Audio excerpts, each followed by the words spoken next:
Hello, hello. Gosh, that sounds loud. Let me just turn this down. Check, check. 1, 2, 3. Can you hear me? Can you hear me? Hey, Morbits UK, how you doing?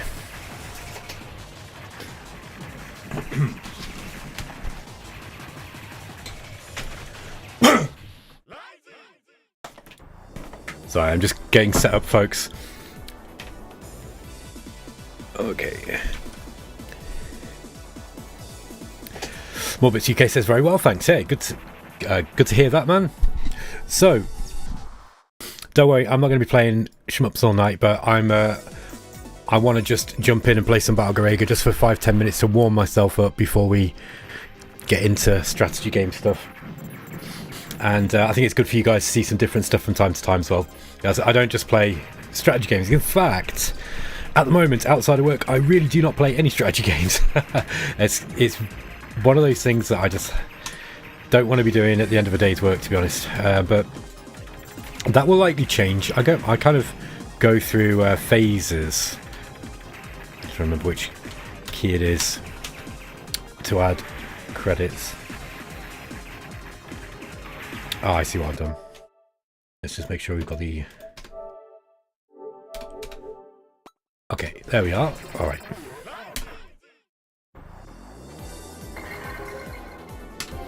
Can you guys hear the sound okay? Chonday813. Hello, Ben. Hey, man. How's it going? I hope you're doing well. Okay. Yeah, I thought I'd just warm up a little bit, play some shmups. I'm just going to play Battle Garega. This is one of my favourite games, by the way. I'm not very good at it. It's a very, very, very difficult game, but it's also very fun. I've not played it in months either, so I'm going to absolutely suck at Garega. This is an exceptionally difficult game, by the way. It's quite notorious for being one of the most difficult games to get a 1 credit clear on because of the way the rank system works. It's got brutally difficult rank, to the point where you actually have to come up with a strategy as to how you're going to get around that rank. So, what do I mean by rank? So these kind of games, because these are old arcade games, right? And damn it. So yeah, because these are arcade games.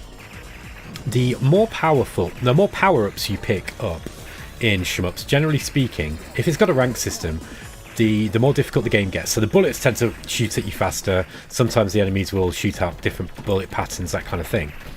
And Battle Garega is one of those games where you can get very, very powerful, but the rank goes up pretty brutally, to the point where it's actually quite difficult to finish the game. In fact, I think it's possible, but most players will not be able to play the game, complete it without reducing the rank at some point while they're playing. And the way you do that is by dying, right? So it's one of those games where I think when people hear, oh wow, you have to sort of strategically suicide at various points of the game in order to reduce the rank enough so that the game is possible to complete. Yeah, I got tagged there. But so I think that puts some people off. But the rank system is exactly why Garega is such a good game, right? Because unlike other shmups, which are quite, I'd say, like generally speaking, quite low headspace. And what I mean by that is that there's usually like one way to play them. Yeah, not always just one way, but at any point of the game that you're playing, there's going to be kind of like usually one correct move that stops a game over, especially as you start kind of like working your way into a corner. What's nice about Garega is it really is not like that, because it's got this rank system, and because the scoring is so critical to survival, you actually have to gain score in the game in order to be able to survive, because you need to be able to get extra lives that you can then strategically suicide and lose, or you just lose them anyway, and reduce the rank, right, to make the game a little bit easier towards the end, because the end of this game is absolutely bloody brutal. As you can see, this is just like stage 2, and the difficulty is already pretty high, and I'm not very good at this game anyway, but the rank goes up. Now this is a port of the original Battle Garega arcade game for the PlayStation 4, and as you can see, it's done by M2. M2 are absolute masters at doing ports, and they add all these widgets, and so you can see all these tools that I've got in the game that are at the bottom, on the left and right side of the screen. You don't really need them all, but the very important one is at the top right, which is the rank graph, right? I think I'm going to miss that. So everything in this game raises rank. Whether you're shooting, just shooting will raise rank. Collecting every single item raises the rank. I think it might be that killing enemies raises rank. Basically, and it just increases naturally over time as well. So just by playing the game and interacting with the game in various ways, the rank will increase. But the rank will increase more if you do certain things. And so how to explain it? So basically, the game is really, really, really, really open. It's almost like a sandbox game. Let me just put some more credits in. It's almost like a sandbox game, and the reason being is because you can play this in loads of different ways. You can kind of play the game trying to get as little rank as possible. So, for example, you've got these options that you have in these shoot 'em up games. The options are the little kind of orbiting this thing here. Look, you see this little extra gun ship that I've got that's kind of like at the side of my ship. In Garega, actually, you can change the formation of these, and I'll show you how to do that in a minute. Just hit this button here, look. Oh, I think it was that one. Oh, maybe I've not set the formation button, I'm just being really dumb. But yeah, you can change the formation of those options, but just having the options will raise the rank, right? And you can get maximum of 4. So most players, when they're trying to complete the game, if they're trying to just survive through to the end of the game, they recommend you just, don't collect any more than 2, because you don't really need more than 2 to be able to get through the first part of the game. And it raises the rank significantly if you get more than 2, right? But you can just get 4 if you want. Just be aware that the rank is going to raise, so you're going to have to go through some other strategies to mitigate the rank. And so this is what makes Garega such a replayable game. Now, if I remember right, I think this game came out in '97, and people still play it like religiously, especially in Japan. It's really big in Japan, like a lot of shmups are. And so yeah, people are still figuring Garega out. Like the scoring system is pretty Byzantine in the sense that there's loads of stuff that you can do to gain score, and since you need score in order to survive, to get those extra lives, there's all sorts of discussions going on as to sort of like the most efficient way to try to play the game to complete it. It's also one of those rare games where scoring is kind of essential to being able to just win a survival run, So usually when people play these games, I'd say most of the time when you first start playing a game, you're just trying to be able to complete the game with 1 credit and, to see the end screen, and that's called playing for survival. But, you can play for score as well, and they usually have quite interesting scoring systems.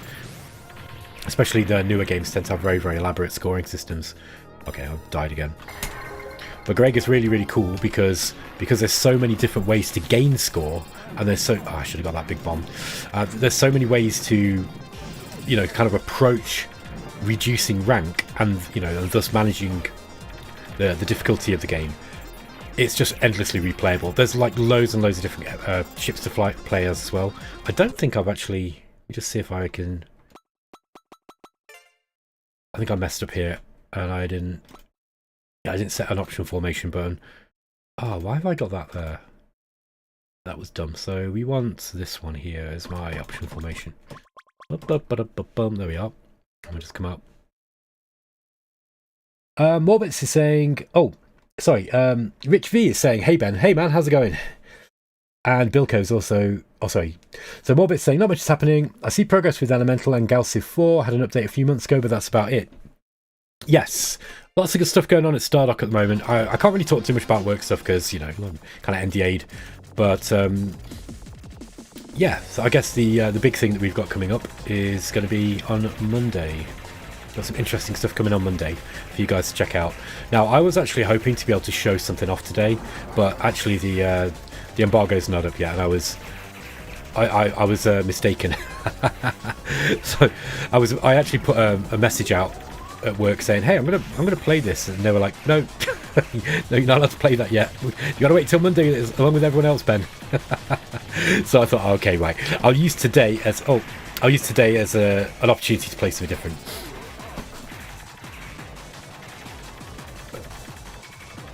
So I like these kind of games. although I'm absolutely terrible at it tonight. I think it's because I've been awake a little bit too long. But yeah, I like these kind of games because these kind of allow me to unwind after work. Bilko saying, yep, audio good. Okay, thank you.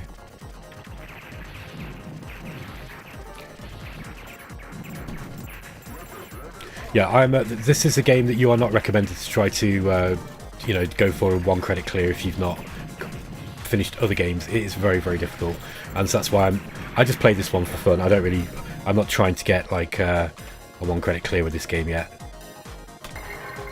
Okay, let's go. I was just using a very inefficient ship as well. This one's got a bigger hitbox. I didn't actually mean to select this, but there we go. But yeah, Greg is really, really good fun. It's kind of one of the earlier bullet hell games, I'd say. So it's still got elements of some of the older games, like the Tower Plan stuff. Now, if you've been watching my channel, I did cover a Tower Plan game recently, which was, well, I say recently, it was about 6 months ago now. But I covered Zero Wing, which is a horizontal Tower Plan shoot 'em up from 1989, I want to say. No, I think it was 89. Although the Sega Genesis version that I was playing was a little bit after that. But that's a really fun game. And it was the, you know, it was the birth of the all your base are belong to us meme, which I'm sure you've all seen and know. But this is on a different level, man.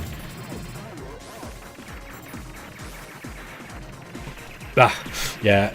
So you kind of at this point in the game now where you really need to like correctly route through the maps, because if you don't kill the stuff that's shooting bullets at you, you're just going to get wrecked, as you can see.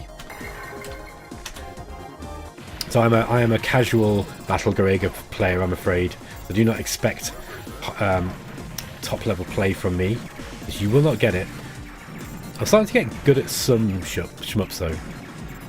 Like I was starting to get quite good at DOJ, which is Dodonpachi Daiojo. Like I really like that game.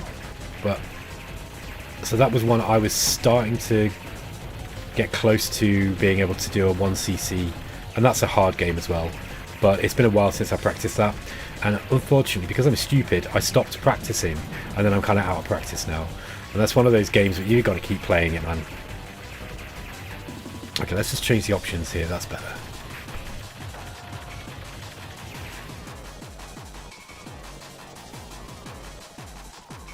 Considering this was 1997, the graphics are so good. The graphics and the music are absolutely banging.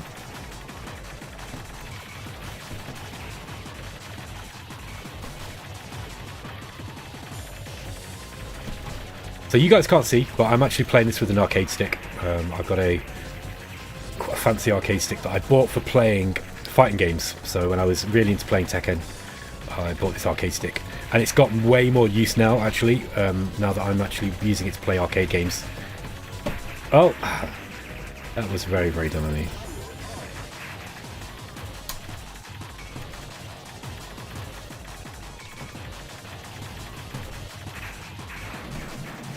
Okay. Yeah, so what's this, stage 3 or something? Oh, stage 4. Okay, so that was the stage 4 boss, and as you can see, I was struggling with that already. So this is a tough game, and I think, if I remember right, this has got 7 stages. So we ain't anywhere near close to where it starts getting really difficult. Let's just punch a bunch of credits in there. And I want to hear... There we are. Okay, I've still gone for the ship, the slow ship with the big hitbox, which is a terrible idea for me.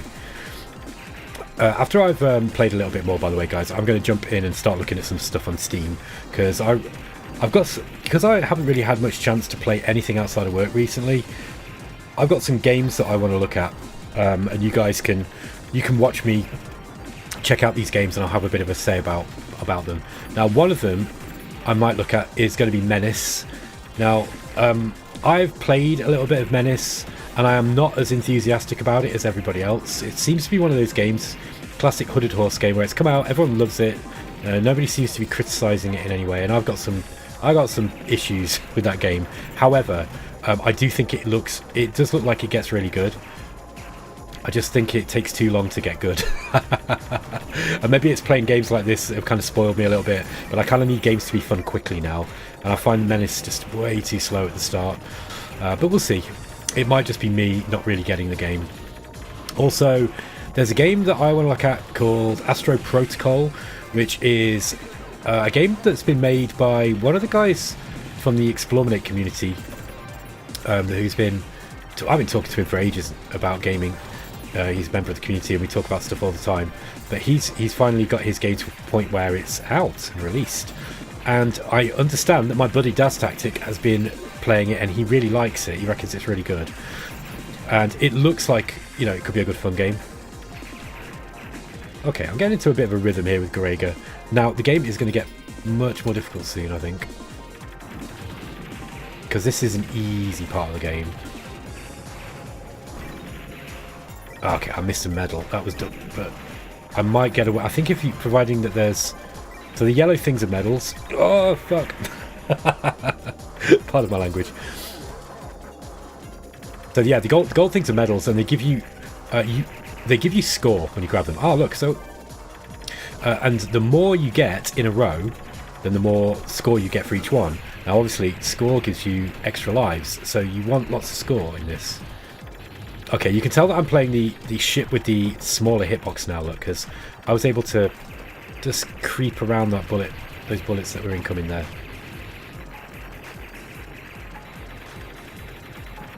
You can't see my hands, but I'm tapping this. I'm tapping this arcade stick like crazy. Oh.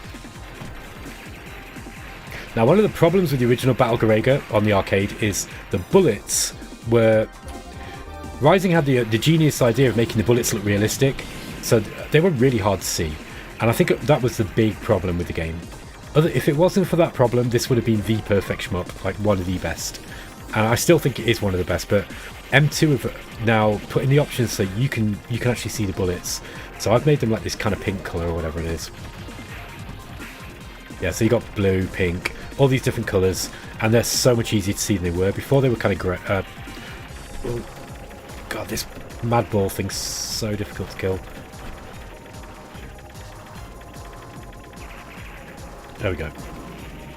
Yeah, so this is you know, the kind of boss rush section where you're just going through the old bosses.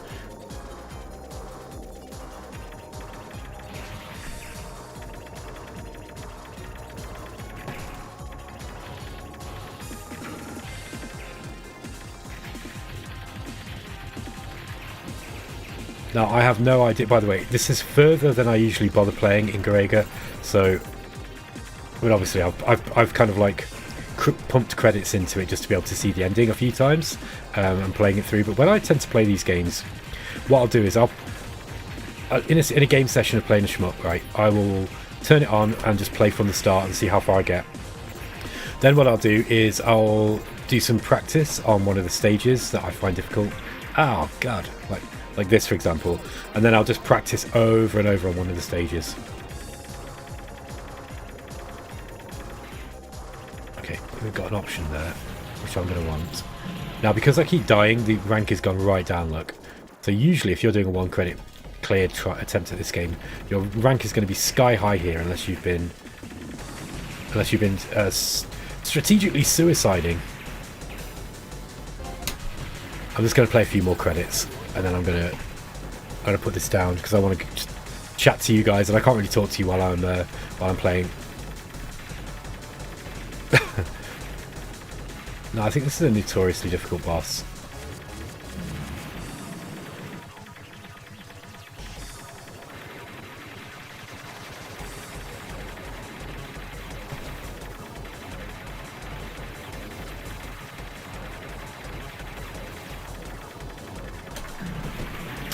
Okay, I got done then.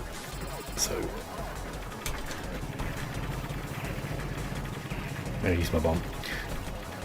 All of the different ships have a different bomb type in this as well. Oh, look at that. Yeah, so I've kind of hit my limit here where being able to just sort of like react to stuff, not knowing what's going on is going to serve me. You kind of need to know the patterns.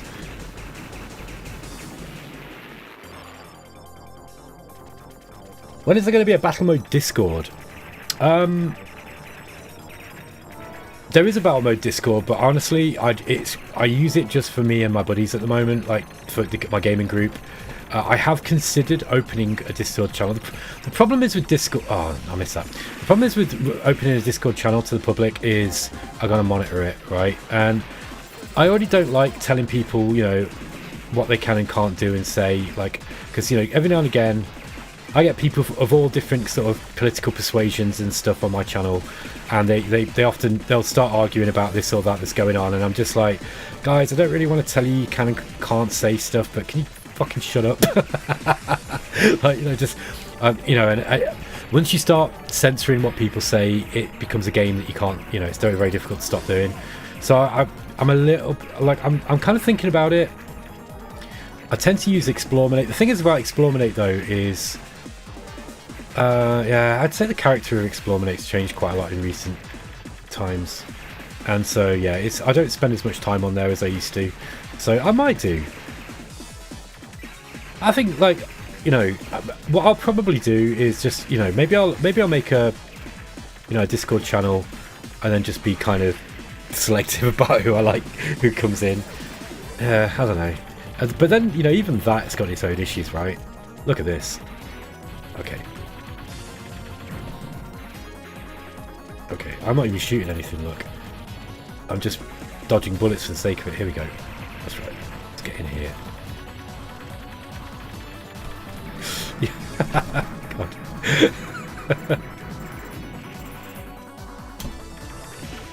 Okay.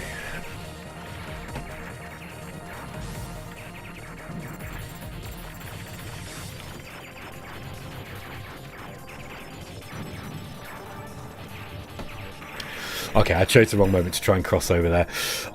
Anyway, guys, I'm gonna finish playing this. I just wanted to sort of like get myself into a bit of a like hyped up mood by playing this. So let's have a look, see what you guys are saying. More Bits UK saying a more complicated version of XCOM. I'm really looking forward to the digital version of Twilight Tiberium 4. Twilight Imperium, sorry. Yeah, I don't know anything about that one. Is that an RTS? Twilight Imperium. I'll have to look that up. Let me turn off my PlayStation anyway, and we'll just get back into... About a minute.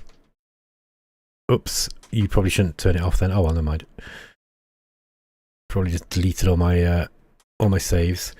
Right. Let's get back into doing some PC gaming. One sec, folks. Over. Okay, hopefully you guys are still here. And we'll put my display capture on.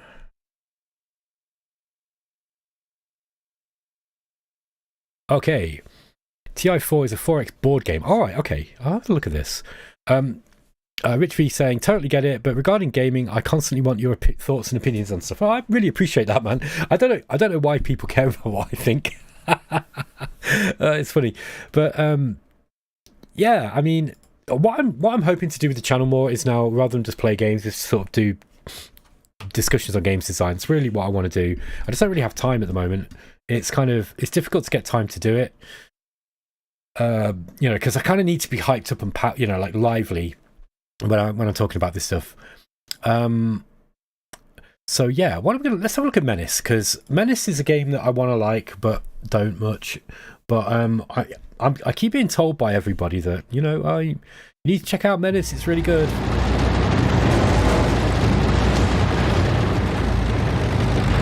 Okay, I think you guys have seen the intro. I'm just going to drop the volume here. I'll play it with game capture mode, I think. Menace, here we are. Alright. So yeah. So like Menace is an interesting game. I just feel like it takes too long to get into. That said, the missions are kind of different each time you play. So okay. Okay, we still got the same characters here. Yeah, I've not played this for a few days, but so let's pick her. Nox has landed. Let's pick this dude. Service is always an act of valor, Major. Sir? Do you get 3 or 4? I forget now. I think it's 4, isn't it? You got me in there we go. Major. So yeah, so that's the first thing I don't like about this game. I really don't like the characters. I don't know why. I really wish they'd not gone with this kind of character-based system. I'd kind of, for these sort of games, especially, you know, Merc simulation games or whatever, I really think that I'd rather just have it as a full sandbox and full RPG style thing. So I prefer the original XCOM in that respect. But yeah, so let's go into here's our system map. Where are we? Is this where you start? They're all basically the same, aren't they? Yeah, this is the work. Like, so yeah, so the first few times I played this, right, I'll tell you the issue that I had with it. I got sick of bug hunting, right? So, do you remember how in XCOM when you used to have to crawl across the map looking for bugs, looking for aliens that was just hiding? But the differences between that and this and that is XCOM's actually like exciting because you can die. Everything's so lethal that you can lose squad mates so easily when you're moving up. This has got this kind of, you know, this hit point system again, which all games just seem to use now. But yeah, I do like how so this is quite unique in that you've got, you know, this squad leader and then you've got the you know, these other characters that are essentially just hit points basically. But yeah, I really want this game. So like at the start, I know I've got it on on challenging because I like the difficulty on challenging, but like I kind of wish that you just didn't have to play with basic guns at the start of the game, right? I know there's certain things you can do, like you can sell vehicles or whatever and get bits and pieces, but like when I'm playing a tactics game, I kind of want the game to give you cool stuff to play with right at the start. And I feel that, you know, these guys, apart from like one active use ability or, you know, some very, very, you know, some basic attribute differences, they're basically the same. So to me, this is just like 4 basic characters, 4 basic weapons, you know, and it doesn't really give you much to play with. Now, I'm promised, you know, like honest governor, the game gets fun after about 4 or 5 hours, but I'm like, no, that's too late for me. I don't have time to play these games anymore. So when I'm playing these games, I need it to be fun right from the start. Let's just play through this, and I'll talk about some of the other stuff that I found that was interesting about this. Now, how do you add them? I can't even remember how you add them. Okay, she's added, he's added.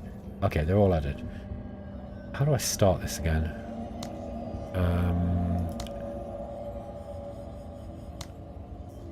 Start operation. That's interesting. They changed that. Before they had it so that, like, by default only 3 were set. I thought that was really strange. Okay. So here we go. Now, the one thing that is cool about this is you do get different, you know, the opportunity to have more difficult battles at the start, basically. So this is going to be like a sweeping mission. See, this is just boring to me. I hate those missions so much. Save civilians by destroying 80% of all attacking enemies. This is a bit more interesting.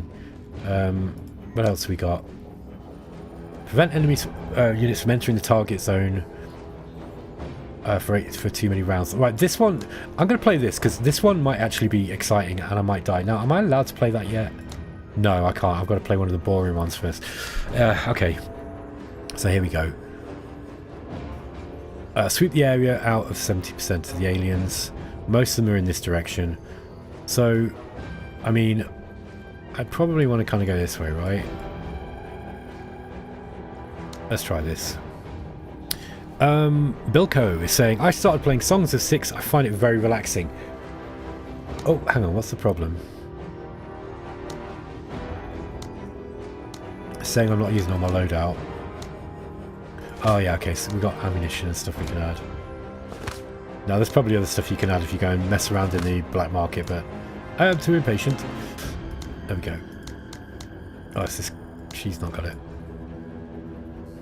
Oh, right. Okay, so she doesn't get any ammo. Never mind.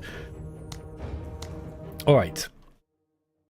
Wojak, how's it going, man? Are you winning, mate? Yeah, I'm not winning. Okay. So yeah, I'm just trying to get my head around this and see if I can enjoy it. The top-down view on Songs of Six is not relaxing to me. It's off-putting. Like, so, Songs of Six. One of my buddies in my gaming group got me a copy of that very kindly, and I played it for a bit, but it felt like it was Sir. it was going to, you know, require a lot of Dwarf Fortress style figuring out, and I just didn't really have the time for it. Okay, let's just get these guys around this way.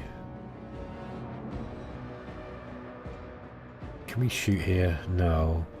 You have to bear with me, guys. I've not played this for a while, so... Actually, I'm going to get these guys as close as possible. Take that out right now. Contact! Oh, Contact! those ones shoot, do they?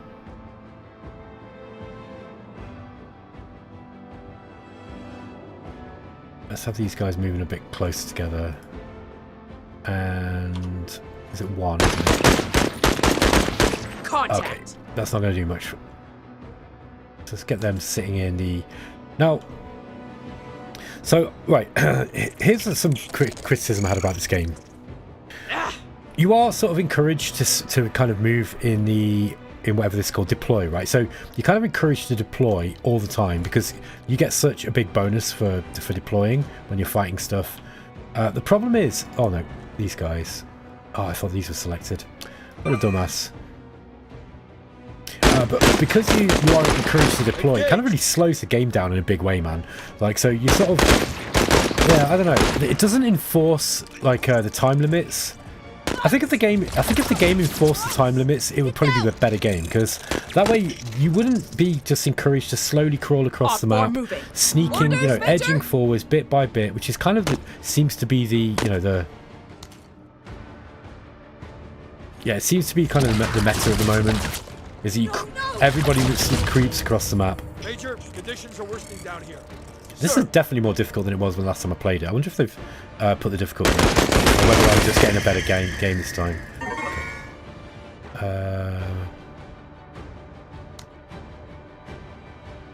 Oh, he's out of range.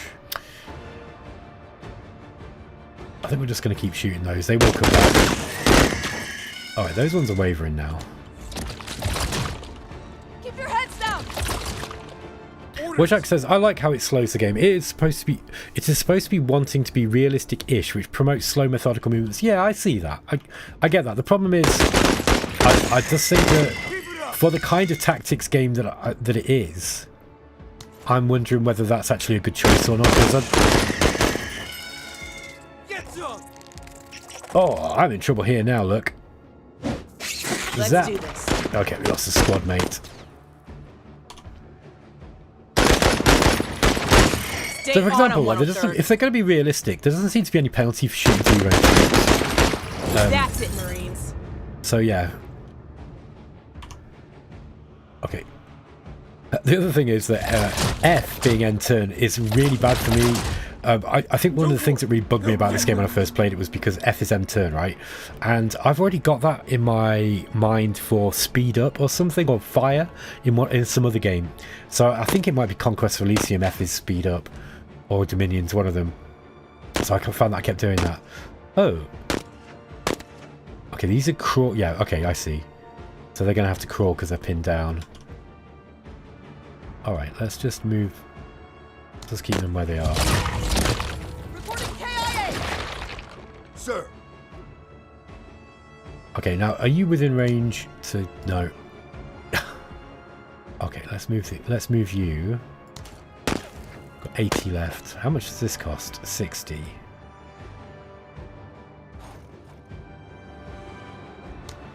Yeah, it's still out of range. Let's just get a...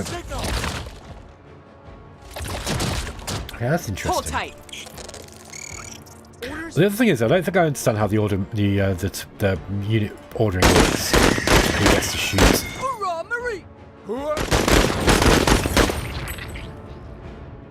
Okay. Yeah, you've got the extra turn there as well. Zyko, there is friendly fire. The rules of it seem a little weird though. I tried to compare how the Menace OP lobby looks for me compared to yours, but the game crashed my whole computer. Oh god. Yeah, that's not good. Yeah, I mean, you know, I guess it's in early access. I think for like, considering how complete it is though, you know, this is in a decent state. I can see why people are enjoying it. Sights are sharp. I'm going to make a bit of a prediction though, and that prediction is that just like the manuals, I think this game got massive hype and, you know, loads of sales, and I guarantee that the player numbers are going to fall off fast. like a lot of Hooded Horses stuff seems to. Okay, these guys still pinned down. Yes, they are. Okay, so they're just going to have to move. They're going to have to crawl. Why aren't you crawling? Oh, I see. You didn't survive. Wojak says, also I recommend to over-specialised teams, especially with squads like Pike, which begs to be HQ element. Yeah, right. Yeah, I've not really played with that stuff enough, to be honest. And I think it's because, you know... I don't know, man. I feel like I'm kind of over bug hunts. Do you know what I mean? Like, this slow crawling forwards, you know, fight, the bugs come out, you squat down, you shoot at them. I just don't think it's exciting gameplay. I don't find it fun. I think maybe later, if the game gets better later, that's great, but give me that now. Like, I want that fun gameplay now. I don't want to have to play through these boring, easy mission, you know, these... Like, because the only way I'll lose a mission on this, by the way, is if I get impatient. So, like, for example, I ran these guys forwards. If I want to play this and not lose any troops, it's really easy because you don't have any time limit, right? It doesn't enforce the time limit. You get these secondary objectives, but at least from what I've seen, it doesn't actually make any difference whatsoever to the game. Wojak saying... Oh, Zyko saying, but usually my operation lobby has just been a black background with some weird artifacts. You had some squad leaders and cool vehicles there. Bojack saying, Menace will bounce back the moment they get mod support. I can see 40k fanbase swarming it like bugs on a TCM squaddy. There's already a 40k version of this game though, which is Sanctus Reach. This is basically this game is Sanctus Reach except not as good. I think Sanctus Reach is way better, and it's already a 40k game. So the thing is though, I think they took Sanctus Reach off the... anyway, I'm bored of this. I don't even want to play it anymore. Wojak saying, first ops are very boring, but don't fight bugs. Do pirates immediately. Really, bugs are only to grind money.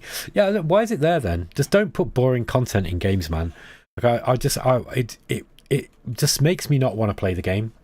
I don't know if you guys have seen Sanctus Reach, by the way. Sanctus Reach is an interesting game. It's kind of the same thing, except it gives you all the cool toys at the start instead of making you wait and grind to be able to see all the cool stuff. Let's see if we can get Sanctus Reach working. Where is it? Of course, Slytherin's launcher.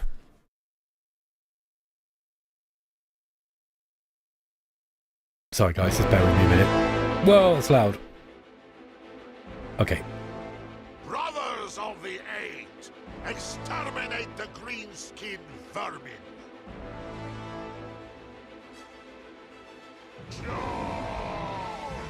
Okay.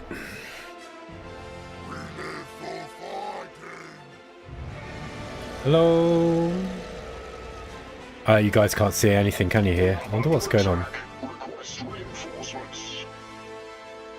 Is that it?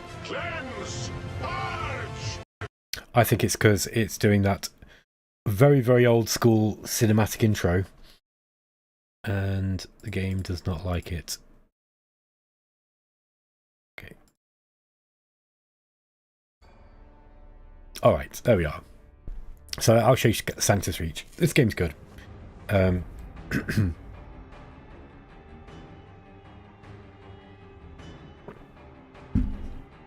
was actually a beta tester on this game. Although I didn't beta test it very long, I've got to be honest.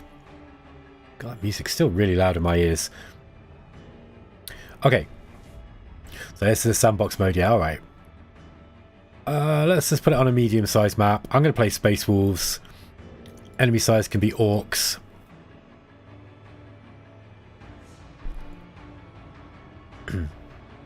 Wojak saying, what makes Menace wonderful is that it's hard sci-fi with suppression mechanics. It tries to be hardcore survival too much, which hurts it. And I say that as a fanboy of the game. Yeah, I don't know. It's something about it's just not working for me, man. Okay, let's get a engage. Let's have an engagement mission. We'll just do a small map because I'm not.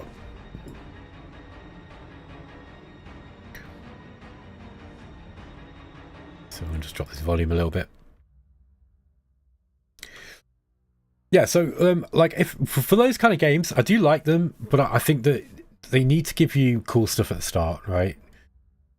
Okay, this is the mission briefing.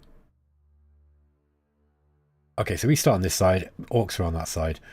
So this is basically the same as Menace, except it's, you know, it's really cool. Now, I am just going to...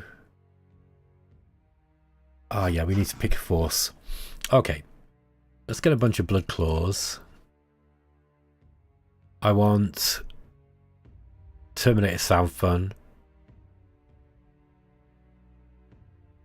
Let's get some Grey Hunter packs.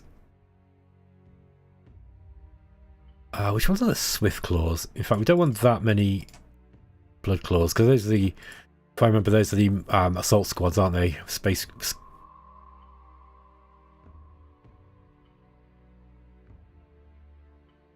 Pack leader. Which one's the Swift Claw squadron? Oh yeah, those are the bikes. They're cool.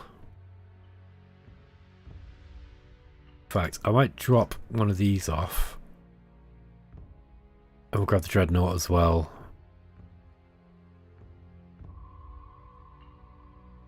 We're just a little bit short, but that'll do. I'm not too worried. Okay, so we're in deploy mode. So, yeah, there we go. Look at this. So now, right at the start of the game, I get Terminators, I get bikes, you know, I get all the cool stuff. I've not just got guys with basic machine guns, you know, like basic assault rifles. Now, I don't mind playing stuff like that if I'm going to be playing a long campaign. I kind of get why people like starting with stuff like that, but I don't know. I'm kind of bored of it. Okay. Yeah, it's a small map with like quite a lot of troops on, so I want the Dreadnought sort of central. We'll have the melter guns in a position where they're not going to get killed. Now, I can't remember if you can deploy the Terminators using by teleporting them in. I think you should be able to. That would be really cool. Okay, get another Grey Hunter pack. Yeah, this is metal guns. Alright. Here we go.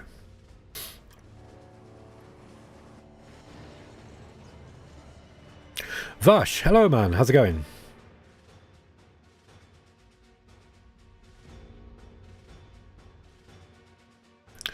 Okay,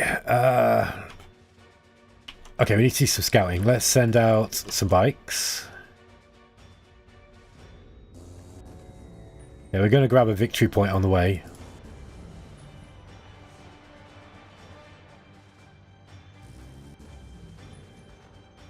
I'm going to keep him behind cover there.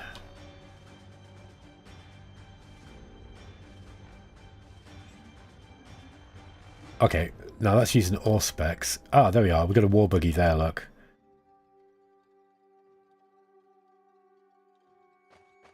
Let's send these guys out onto this side of the map. Oh.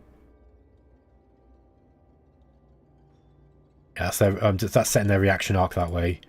Been a while since I played this. That's a blood corp pack as well. No, I want these guys going this way. So their reaction arc that way. Okay.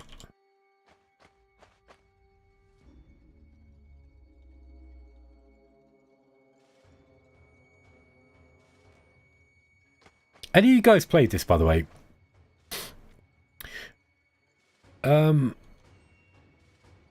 Yeah, Wojak's saying, I agree. You should have started with basic rifles and maybe one or two heavy weapons. This game really needs custom difficulty. Normal is easy, actually. Gives you toys at the start. Yeah, so that was the issue. I wanted to play on challenging because I saw that on normal it was pretty easy, and I just, yeah. Again, just trying to make the game interesting. Actually, I want these guys behind this, I think. Probably shouldn't even be moving up melters this early in the game. But let's just get the Terminators up. Okay.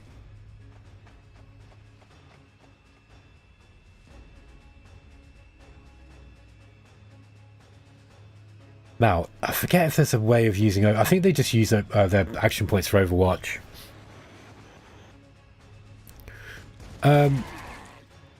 Zyko saying, I have a similar feeling with Menace. I played 3 of these roguelike path things to death, and it started to feel very grindy. Yeah, like,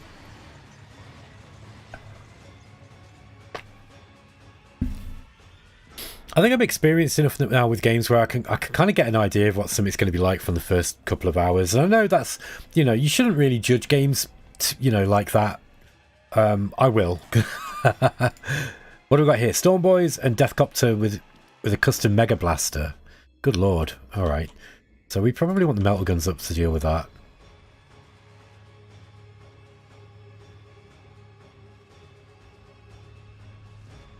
Let's shoot these Storm Boys. All right. And then we're going to bring these guys back.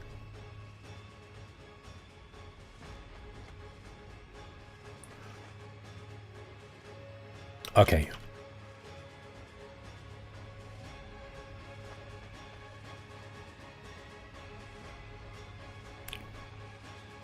Okay, let's see if we can lure these guys in. Blood Claw pack.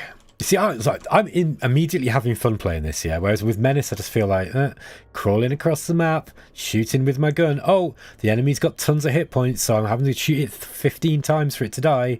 Nah, I just get bored of that now. Let's get these guys up here. Can they shoot that? No.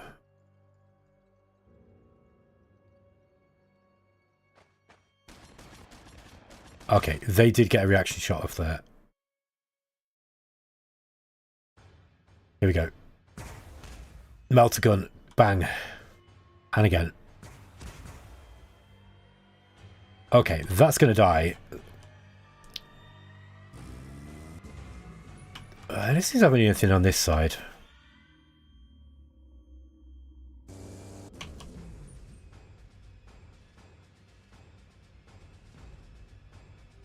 Okay. Let's bring this Dreadnought up. Let's see if we can do some damage with this thing.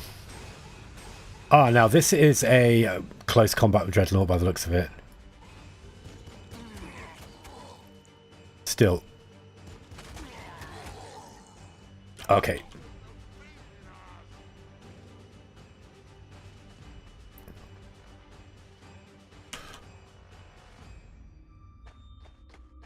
I set all these guys up on this side, but they are not going to be able to get into the battle until later.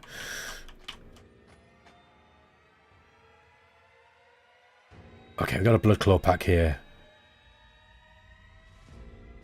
I'm curious to see what happens if we charge in here and engage this thing. But I feel like that might be a bad move, so let's just keep him there. Terminates with Thunder Hammers. Yeah, I think we're good to go.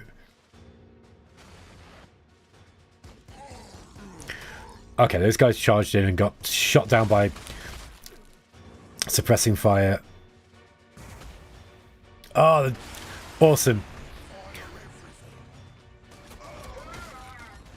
Okay, we've got another war buggy on this side. Let's caught these swift claws. Okay, I'm going to bring these guys back. We don't want to lose them. We can shoot first, though. Alright. And then let's get these guys back into some semblance of cover. Terminators. Okay, we caught the victory, captured the victory point there.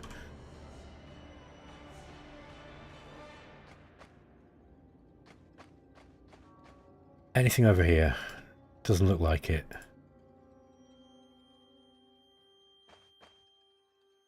No.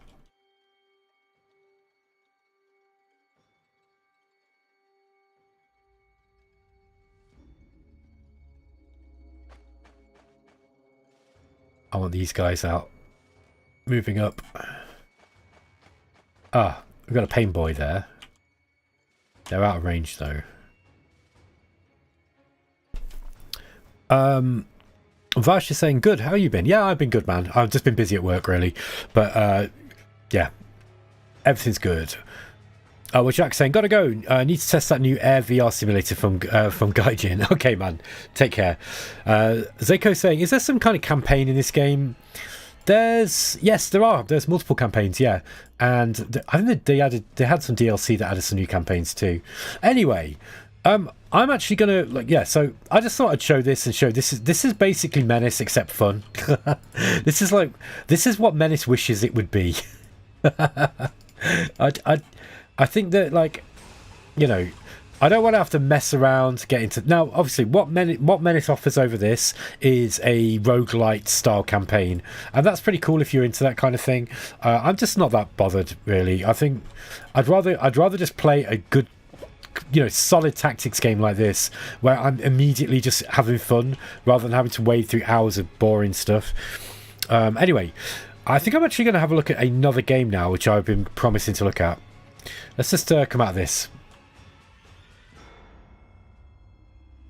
Oh, I need to play this though. This is such a fun game, man. Okay, let's go back to... Let's put a display on. So, Zico's here. So I'm actually going to have a look at a game that I've been meaning to play for a while, which is Astro Protocol. So the developer is actually in the chat here. And he'll be able to, if he's still here, that is, he'll be able to help me out a little bit. Now, I haven't played this game at all. I have no idea what I'm doing with it. I had a very, very quick look the other day, about 2 weeks ago, just to kind of see what was going on. And it was like, okay, yeah, obviously, being a 4X game, I'm going to have to play a tutorial. And I've got a bit of a problem with tutorials at the moment, where I just don't have the patience for them. But I'm going to play it this time. So let's go. So what is this? This is a faster play, quite short-paced, or fast-paced, sorry, Space 4X game. But interestingly, the AI has been done, I think it's been helped by Isle, or Zilmi, who is a very, very respectable and competent AI developer. And he did some modding for, what was it? Pandora? And then also for Remnants of the Precursors.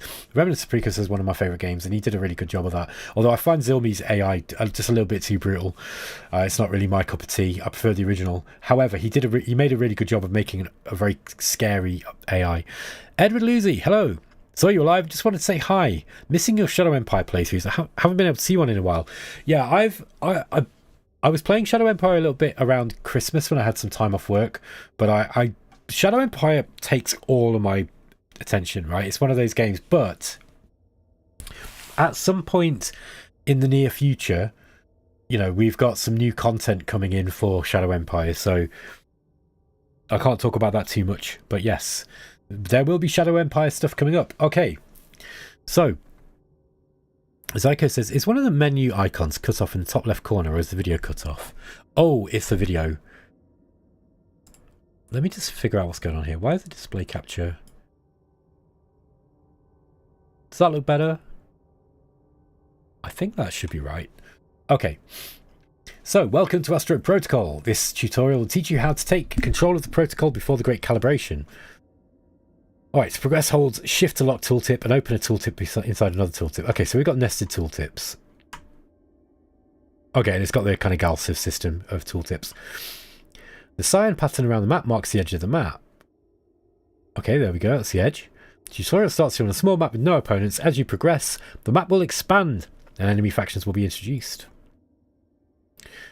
Okay, this is telling us how to control the map. You can zoom in and out. There are 3 kinds of resource in Astro Protocol. Metal, gas, and energy. Alright, this is nice. I'm starting to appreciate games that have got, like, you know, that are simple. But they've got to be deep. So if you're going to have, you know, simple games with few resources, make it count. There are 3 kinds of resources in Astro Protocol. Metal. So these are construction of ships and stations. Gas is mainly used for researching technologies and terraforming planets. Hold on. Also, research labs get gas, cost gas to construct and maintain. And then we've got energy. This is mainly used to pay ship upkeep and to activate ships outside of network. Network being some kind of zone of control, I expect. Zika saying, oh, phew, for a moment I thought there was a bug. No, sorry, that was my issue with OBS. Oh, hang on. Cancel. There we are. Okay, so we're down in the bottom. Look, we can see our total stockpile. All right. indicator tile to select a ship. Alright, move the ship. Move your explorer again to the indicated tile. Your explorer has run out of action points. You can end your turn at any time to regain the action points of all your ships. Okay. Press the end turn button. Okay. Very, very basic stuff. That circle, purple circle over there is an anomaly. Discovering anomalies grants powerful rewards to choose from. So this is your goody huts. Okay, and then discover an anomaly. You discovered an anomaly. Certain rewards require specific conditions to be fulfilled before they can be chosen. You can close the anomaly and return once those conditions are met. For now, select the only available reward. Alright, so gather surplus energy from the hideout. I'm going to give us 2 energy. There we go. Move your explorer ship to the indicated tile. Oh. I guess that's next turn then. You found an asteroid field. You know, I quite like the graphics in this game. I think it looks pretty cool. Let's build a station to build to produce more resources. Okay, so top left corner, build station, asteroid mining base. Oh, okay, so we've got different types of stations. Interesting. And asteroid mining produces 1 metal for each adjacent asteroid field. You can see how many resources it would generate per turn in each tile.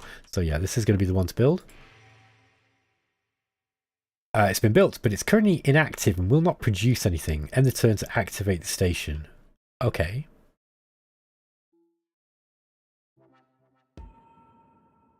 Move your explorer ship to the indicated tile. So this thing now is going to be activated, I guess. So, alright. Rich V, this is brutal to look at. You think so? I think it's alright. I don't need graphics for gameplay. I like gameplay, man, over graphics. Although, you know, if a game looks nice as well as... I'm more bothered about a game looking coherent than I am about it, you know, like having fancy graphics. I think it looks okay. I think I would say that the graphics do feel a little bit mismatched, maybe. Like, kind of look, you've got this sort of 3D looking stuff here, and then you've got like more of a 2D sort of style. But yeah, I wouldn't say it's brutal on the eyes. You found a star. Ships cannot move into stars. Okay. Solar power plants produce 1 energy for each adjacent star. All right. So let's try this. We want to build a solar power plant. And here. Build another solar power plant or fusion reactor to increase your energy to 3 or above. Okay. So we're just going to end the turn.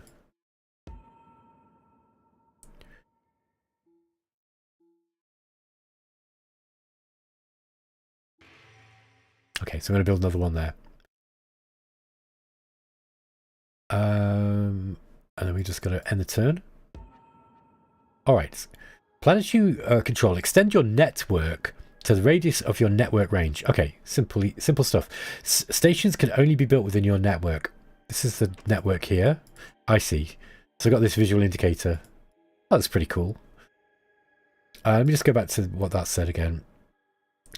Stations can only be built within your network. You can toggle the network display using that button. Research labs are needed to research technology. Okay. There we are. And build a research lab. Where? Okay, well, it doesn't matter, does it, I guess. So let's just put it there. There are 3 separate technology groups. Astro processing, Cosmo encryption, and ether rendering. Astro processing, Cosmo encryption, and ether rendering. Alright, I think I can get my head around that. So, to select technology, molecule cloud program. Remember that your research labs also take 1 turn to activate, so you'll need to end the turn before you can research this technology. Okay, there we are. You get the warning. A free tech slot in an active research lab to research technology. Technologies are placed into research labs. Okay, that's interesting. You've now unlocked the technology, but beware, you will lose it if you ever lose the research lab. Okay, that's pretty cool. I like that.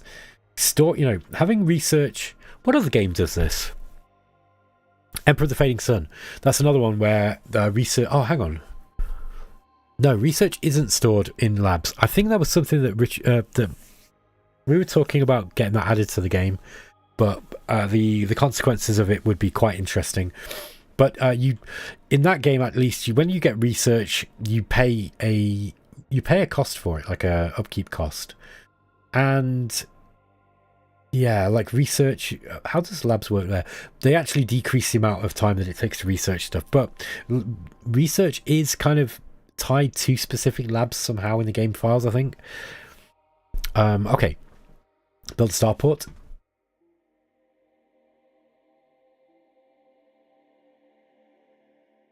There? Nope. Oh, there we are. Okay, great work. Click this button here in the top left corner, or F2, and then we can recruit an explorer. Okay. Oh yeah.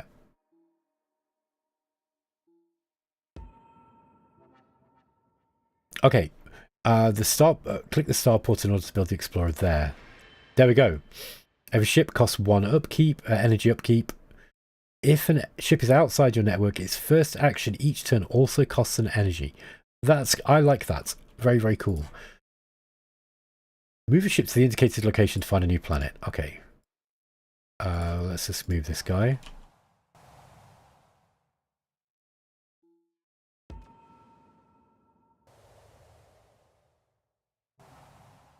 Okay. Left, click the planet button in the top left to see all the planet types. What do we got here? Alright, continental planet. Oh gosh, okay, so we've got all these different types of planets. Here you'll see all the different planet types. You can colonize only the planets marked with the flag icon. The other planets must be terraformed first. Okay, so just click. The ship on North area needs to have action points left. We've got to end the turn.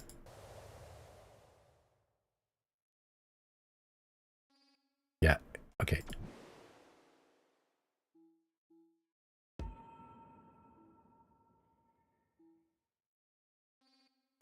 Select your unit, which is in the same tile. Okay, this one. Okay, we terraform Nocthera into a continental type planet. Colonizing will consume the ship used for colonization. The ship on Nocthera needs to have action points remaining. Okay, we've done that bit, haven't we?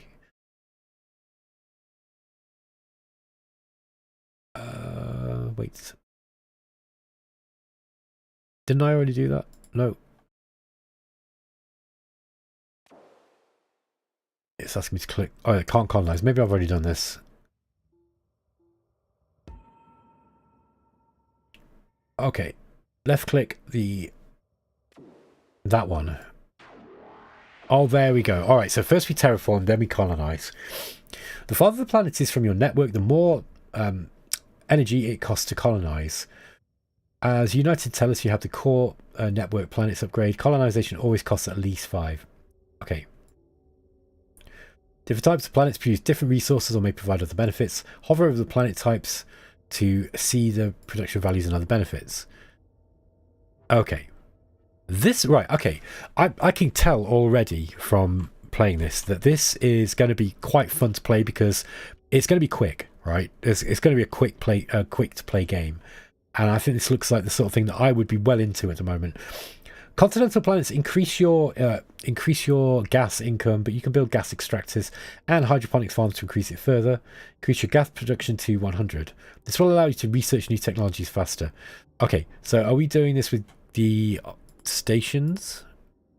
I guess so.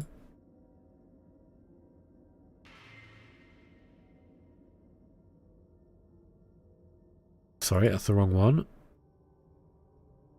Hydroponics farms. Oh, it converts metal into gas. We don't want to do that, do we? So let's just get a gas extractor. Oh, hold on a minute. There? No, I don't want to build it there either. Let's just come out of that for a minute.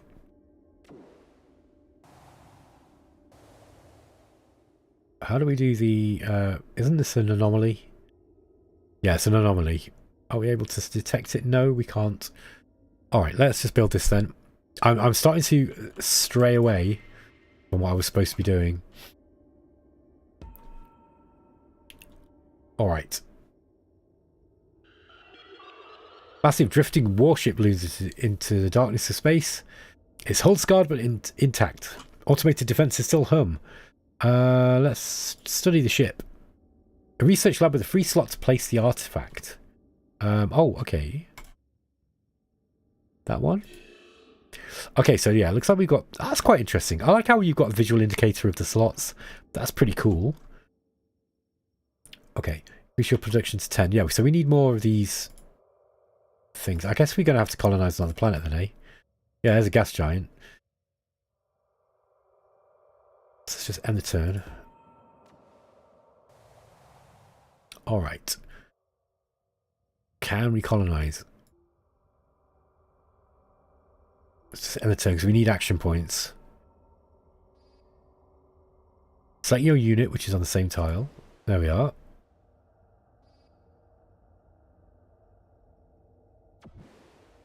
That's the ship selected, right? Yep. Maybe we can't colonize this one. You can colonize continental. No, this is a gas giant though. It's this one here, right? Generator. Industrial. Mining planet. Select your unit which is on the same tile with a planet to terraform. What am I doing wrong here? You can't colonize or terraform gas giants. Okay, so in that case, we want to be building gas extractors around it, I guess. Yeah, we've got plenty of metal. Oh, it's got to be in my network. Ah. Foiled. Okay. Drawn into a radiant fold in space where your systems render a star, blah, blah, blah. Construct a station to harness hidden energy. Go for it. Alright, maybe I didn't want to do that. Maybe I wanted to actually build... Yeah, because we want to be putting a gas extractor up, right? Probably should have gone there.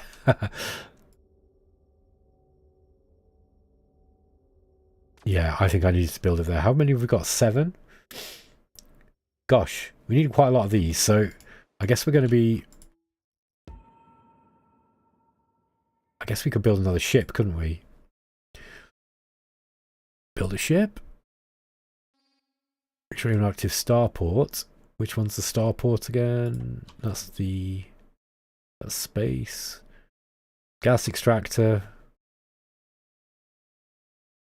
Where's the starport? Did I build over it? Maybe I did. Is there a way to look at all of our, like a kind of spreadsheet? You replace your starport with a fusion reactor. Oh, then we're gonna have to build another one, aren't we? So let's do that. I didn't realize I'd done that. So, don't think there was any feedback. Maybe it needs to, like, hey, are you sure you want to do that? Okay, so we got the starport up. I guess we need to explore more and see if we can find somewhere where to build a gas extractor, because I'm just going to build it over that. Let's get rid of that thing that we built. I didn't mean to build that anyway. Okay.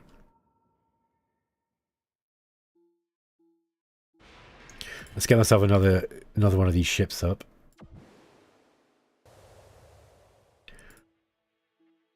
No gas. So how do I build more gas then? I guess we have to build the hydroponics farm.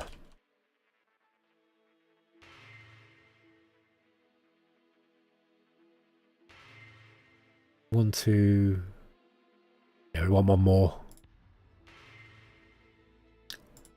Okay. Move a ship to the highlighted location to find another planet. Okay. Let's just skip that one. Currently, you can only terraform ocean, desert, agriculture, and hub planets intercontinental. But Quirellis is a frozen planet. Ocean terraforming is needed to terraform the frozen Quirellis intercontinental. By the way, you guys probably can't hear the music at all here, so let me just turn this up. Alright. So, we need to research ocean terraforming, which means we also need a slot. There we go. Let's bang it in there. Alright.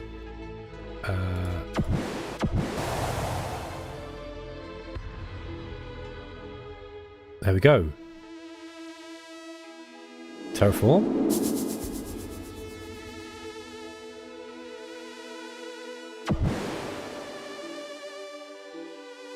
Okay, now we want to colonize. Oh. Did we not terraform it already?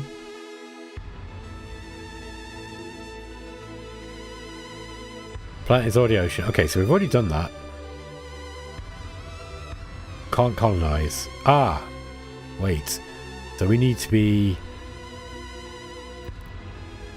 Zico's saying, maybe I need to make the warning dialogues red because you just blast through without reading. Yeah, I'm bad for that. There's a warning dialogue for replacing stations. Yeah, maybe I just didn't see it. I'm just being... I've got like hyper-focus issues, so I tend to hyper-focus on stuff. So there could be a big blip, red blinking sign, and I'll just ignore it because I'm focusing on something else. It is a real problem, I admit.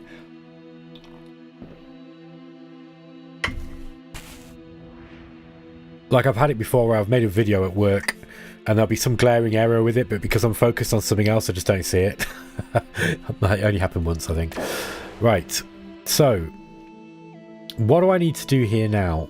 Terraform Querulus Intercontinental. Ah, okay, sorry, it wants to be continental, not ocean. Okay, and then colonize it, so we've got to wait till next turn. There we go.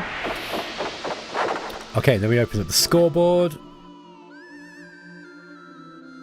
Scoreboard displays use the major factions you've found and their victory points. Earn victory points by fulfilling victory conditions. The player who first reaches 6 victory points wins the game. Okay. Find and colonize one more planet to gain 2 victory points. Okay, so... see if we can find something. That's a gas giant, so that's not a planet. Ah, there we are.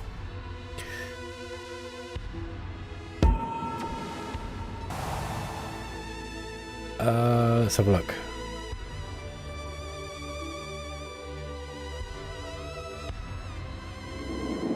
Okay.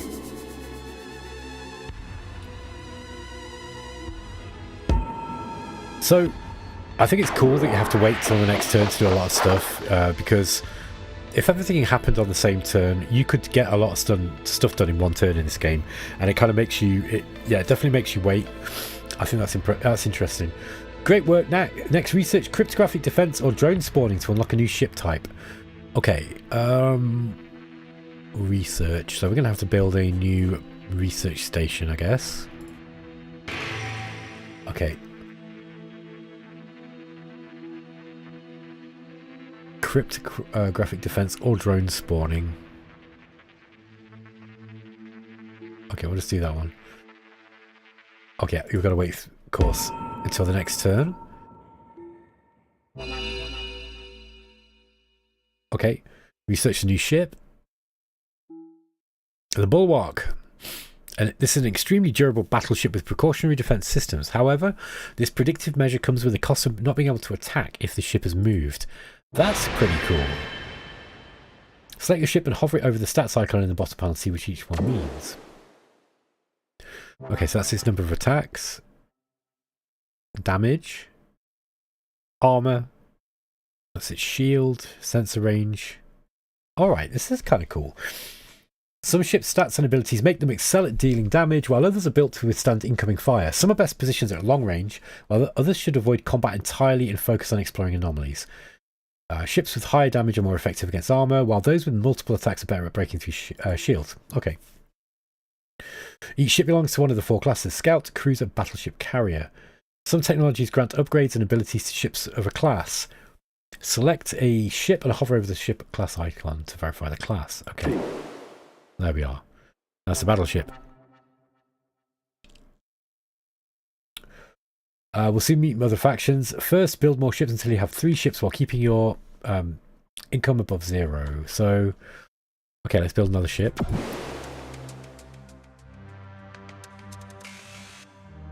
What are we going to need? We need a shipyard. Let's just end the turn.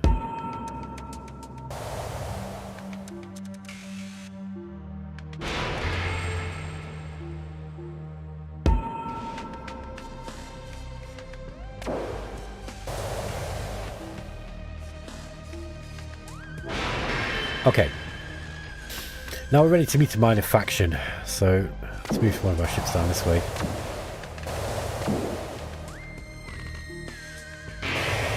Oh, here we are. We found the cultivators. Okay, so we can expect our relationship. Alright. Hover over the relationships indicated to C. Cultivators will ally with the major faction with the highest gas income, providing it's at least 20. Increase your gas income before it keeps 20 or more. Alright. So we want to be building more of these gas extractors or hydroponics farms. Is there anywhere we can put one of these? Yes.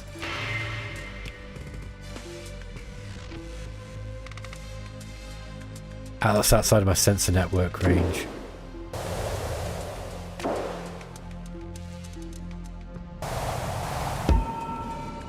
So, are we within the range yet? Yes, we are, I think. So...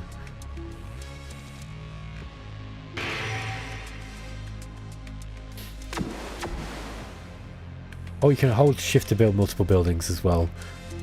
We need probably these hydroponics then, don't we?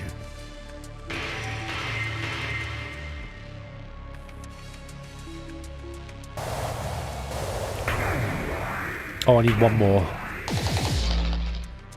Stop shooting me. Oh, there's lots of them. Okay. Let's move these guys back. Looks like it's 1 unit per tile as well. Hydroponics farm. Okay.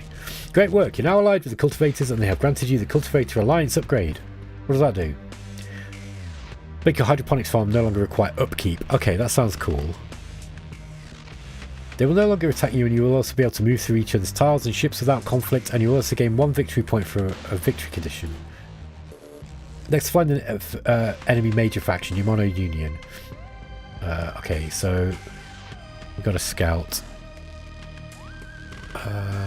Where is our scout ship? Oh no, we don't have one. So we'll just send one of these things. Or does it have to be a scout? I guess we can build one, can't we? No. Because we've got a ship over the shipyard. There we go. Got an explorer up.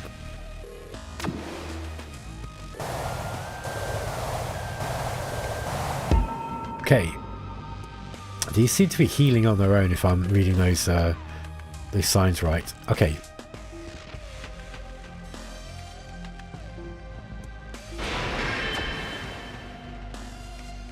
Yeah, no action points, of course, because...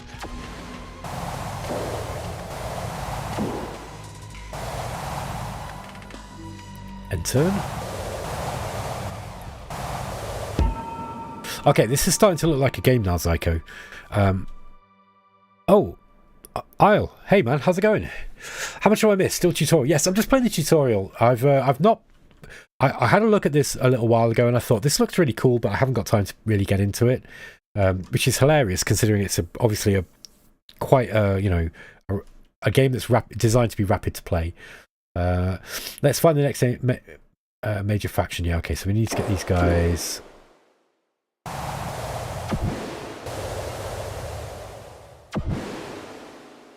To the indicated location. Which is the indicated location? This one? Okay. Let's just see what happens here. Cannot attack, no action points left. Okay, sorry, I thought I'd ended the turn there. Okay. And my allies are attacking too.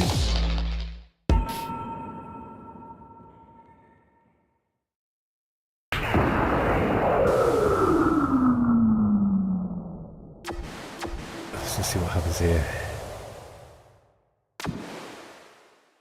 Oh no, I need to scout it, of course. Right, so that means I need a scout. Here we go. So let's just get... Just send that.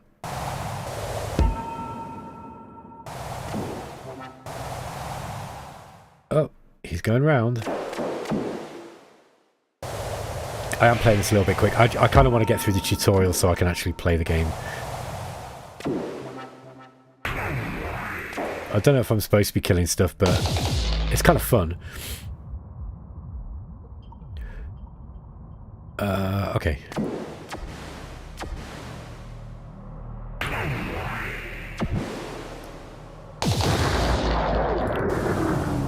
Alright, now we should be able to... Next turn we should be able to scout.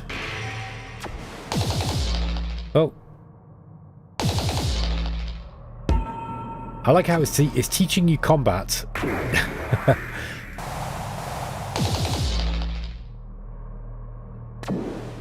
No.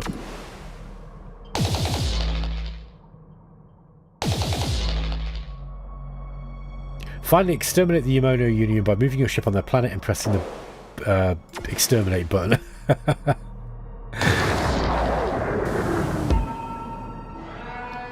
There we go. Alright. You can also capture undefended enemy stations by moving your ships on them.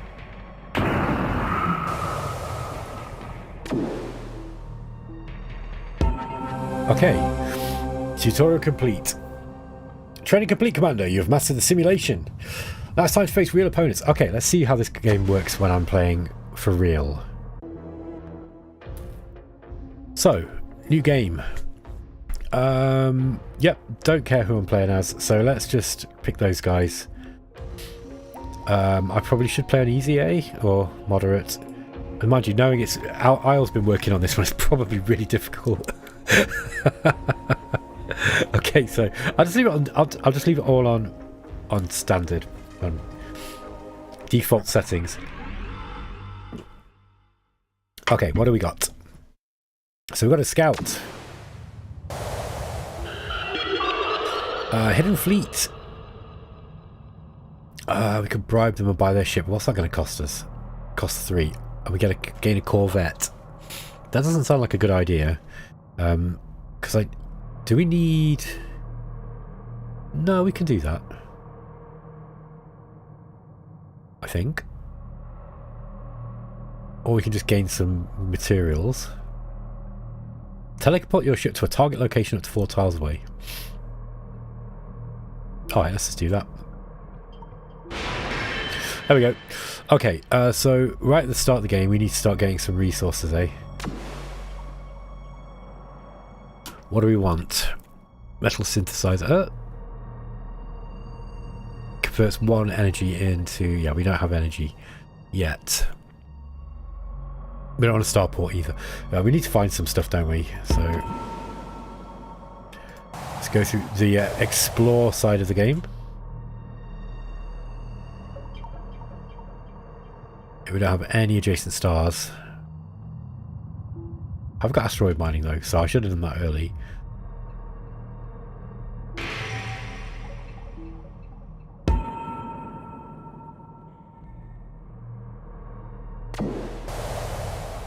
Okay, we found a star, so we got a way to make energy now.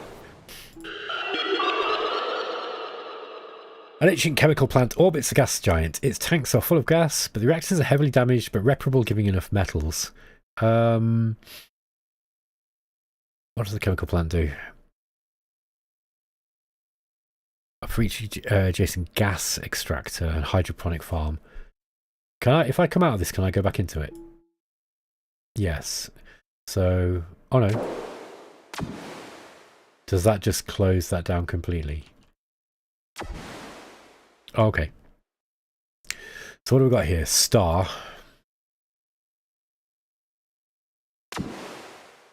Yeah, we want one of these. Fusion reactor. Nope. Solar power plant.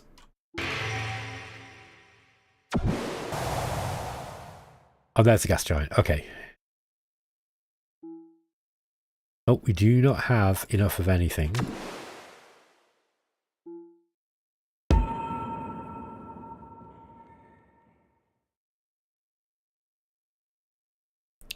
Do we want a research lab? Or is it too early for one of those? We probably want a starport for more ships, don't we? So let's build a starport.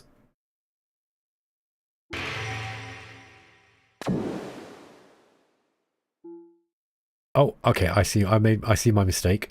I probably wanted to build a gas extractor first, but anyway, let's just keep moving this guy. There we go. So, okay, we've got a good location for some gas here. That's also a gas giant. Of course it is. I knew that. But we are outside. I guess we're outside the network. Yeah, I think so. Alright, and we found a lava planet. Now, I think we're going to have to research something in order to be able to get that planet up. Let's see if we can build another scout. No, not yet.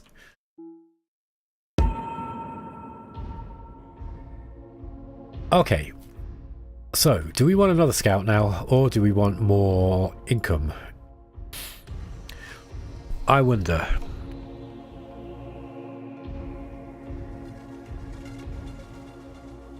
I guess an asteroid mining base would make sense. Get more of these. And move the ship. Okay, this is the edge of the map, I guess. Let's bring this guy back up this way.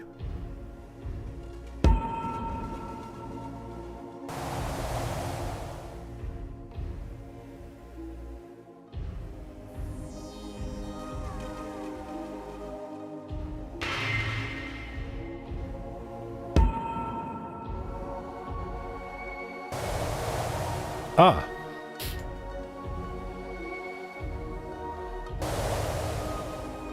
Oh. What's that thing? He's a pirate. So, don't know if we can take that on. We probably want to get some research up. Vash is saying, how are you liking Astro Protocol? I like it. This is cool, man. I'm not very far into it, but I like these kinds of games. I like games that are simple to, simple to play. It looks like it's got enough depth. Yeah, it floats my boat. I can't really make a real judgment about it until I've played it more, but I'm having fun. So let's get some more gas. Can we get one of these up? No. Yeah, this is out of my range. How do you build your network up? That's something. Does it just expand because of your range? Maybe I need to go and colonize that if I want to get to these.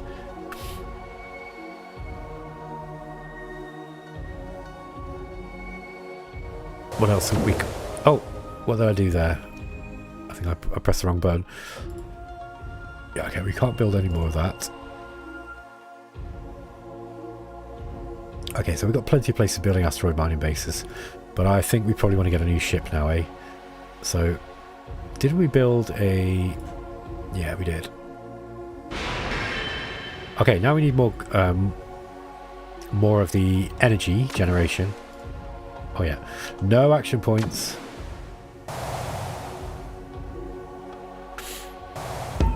There's I was saying there's also a bunch of techs that increase range. Okay, that's great. And Zico's saying, yeah, planets provide network too. Awesome. Okay.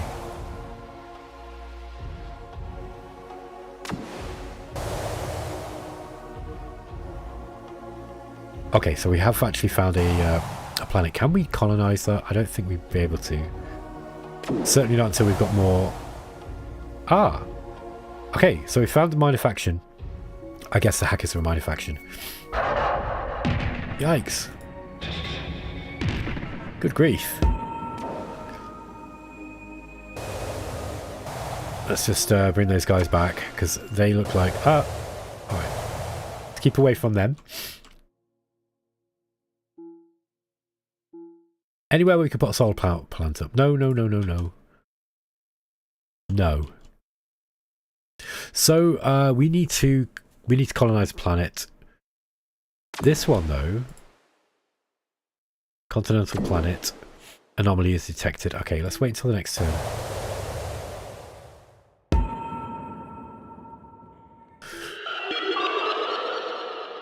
This planet is covered in dormant survey arrays, telescopes and data relays aimed far beyond the system. Surveyors appear to have left once their mapping objectives were met. You may reactivate the network to expose nearby regions, repurpose the planet for scientific research, or claim it as a colony. I think we want to claim it, right? That's going to turn it into a hub. What's a hub? Extends the network range of the planet by 1, increases shield of friendly ships in the same tile by 30. Okay, that's interesting. You can colonize hub planets as well. That art gives me Terran Authority vibes. says Vash. Okay, maybe we... It's going to cost 3. Yeah, let's do that, because it sounds like we can then, if I was reading that right, we should be able to do something with it afterwards. Okay, so we've got a couple of planets nearby that we could potentially colonize. I've got loads of resources building up as well, by the way, so we don't want that. That's just... Inventory is a form of waste, as they say. We're going to need to be able to colonize that, though. So I think it's time for a research lab. Let's get one of these guys up here. And...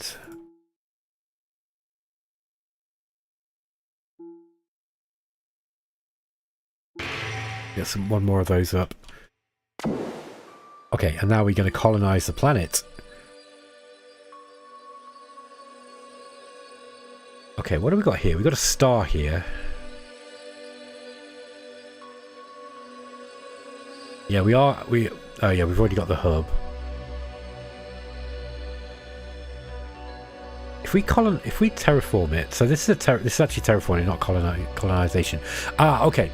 So I see what I've done here. What we need is whatever tech it is that we need in order to get to. I'm assuming you can't colonize this. Oh, not much energy to colonize. I see. So let's just continue exploring.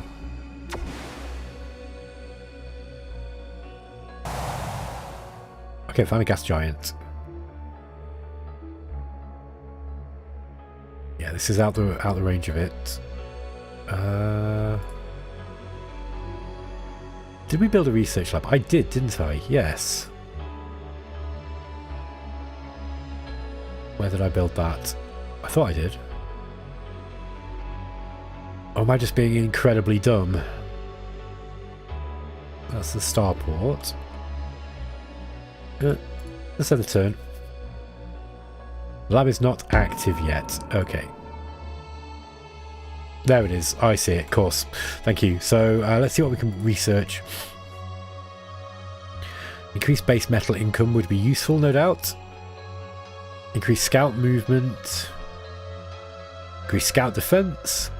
Increased base gas income. Faster anomalies.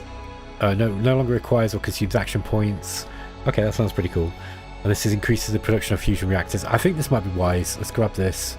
So we need to pop this into a fusion slot. Okay.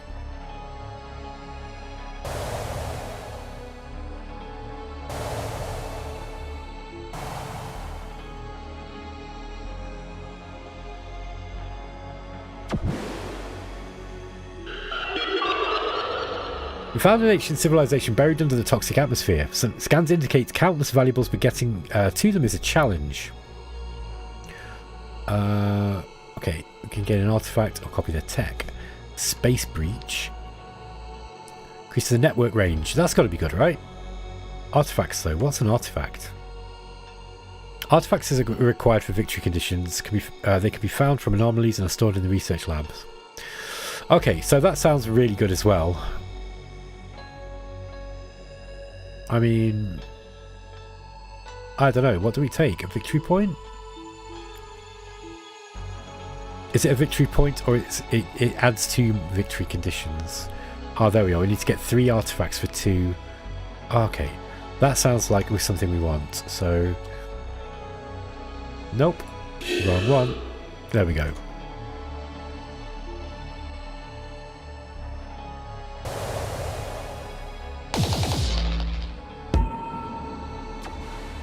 Okay, this explorer is wounded.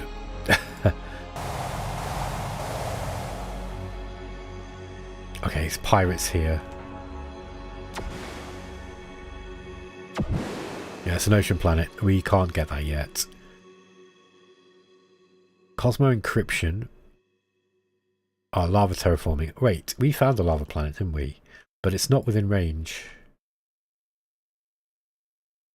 Stephen Morrison, hello, says, what game is this? Well, Battle Mode live in the flesh. I've been devouring his Shadow Empire Minor series for weeks now. Oh, I'm pleased you like that. I've still not finished it, but we're pretty close. Yeah, what game is this? This is Astro Protocol. I'm just playing this through for the first time. I don't know the game very well, so please don't judge me. What do we want here? Increase base metal income, or where is the get base gas income? I think we want that, so let's get that up. Maybe I'm playing a bit greedy, but okay. Next.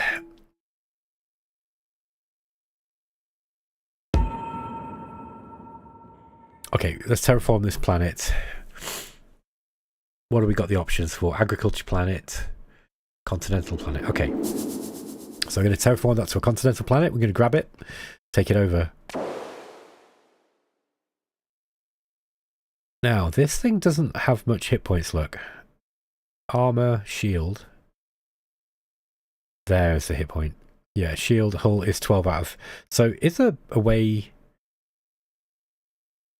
Is there a way to heal your ships? I wonder. Yeah, I'm sure there is. I thought I saw them just healing. Maybe that was a technology that did that. Zico says, you researched the improved fusion reactors. You could maybe build some fusion reactors to get some energy. Okay. So that's this one. Ah, converts gas into... Yes, right. So first, we don't... I just want to make sure we haven't got any spaces where we could build those. So let's go for the fusion reactor. Good call. Okay, so that's going to give us 2 energy. Let's just keep that ship there for the time being. Okay, it is healing slowly.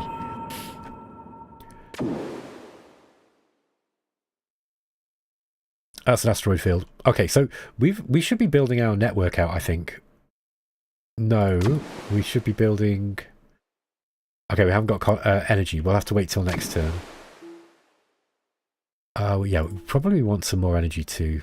I suppose we could get another fusion reactor.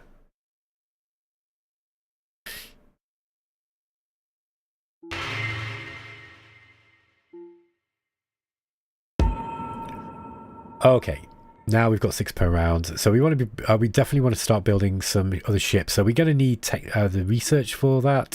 So we're going to want another research lab. Okay, and we can colonize. There we go. Okay, so that's increased our network size. Let's just keep that stationary where it is for the time being. And we'll build another explorer. Okay. Okay, we got a gas giant here. Have we got anywhere we can put solar power planets yet? No, but we have got this technology to build the fusion reactors. And we've got a, we can build asteroid mining bases as well. Okay.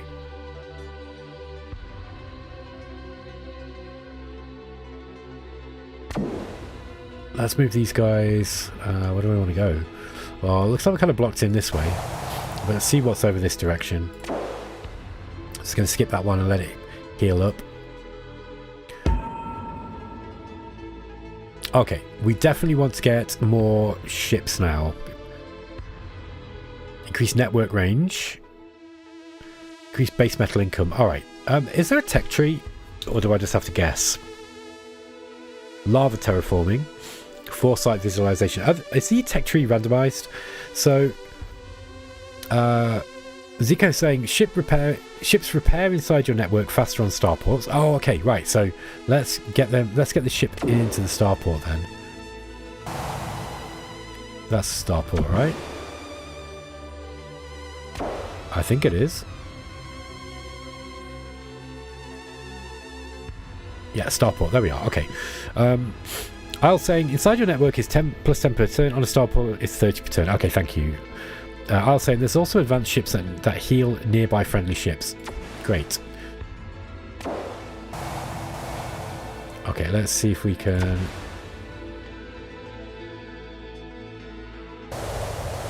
Oh, yeah, got these enemy ships incoming. Let's just survey this anomaly. An abandoned mineral refinery drifts in the asteroid field. Sorry guys, I'm getting tired. Its storage is full of precious metals, but the synthesizer core is shut down and could be restarted, giving enough energy. Okay. We can turn this into an asteroid mining base, or we could get a mineral refinery. Produces +1 for each adjacent asteroid mining base. So, we could do that. So we want it here, right? Oh, that's an asteroid field. Where's the best place for this, I wonder? If we put one here, we could have one there, I guess.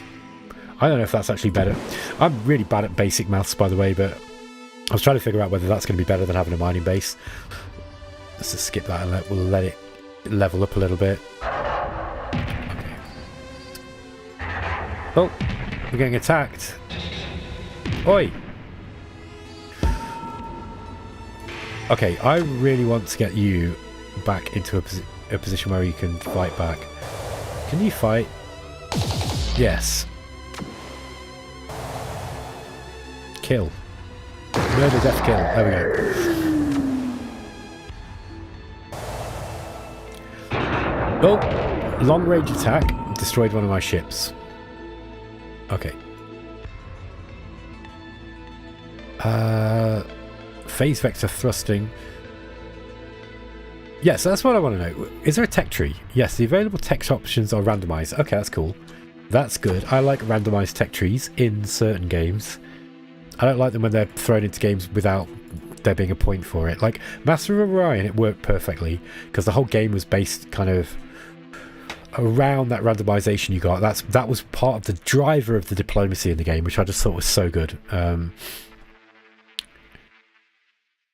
But what do we want?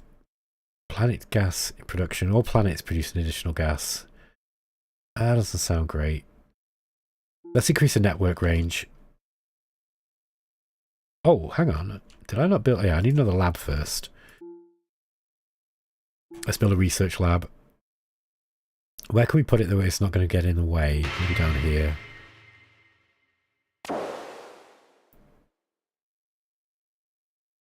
What is that? Oh, that's an inactive mineral refinery. Uh-oh. Okay, we've got a carrier. That's a long-range ship. If we get close to it, can we do some damage? Probably not. Oh!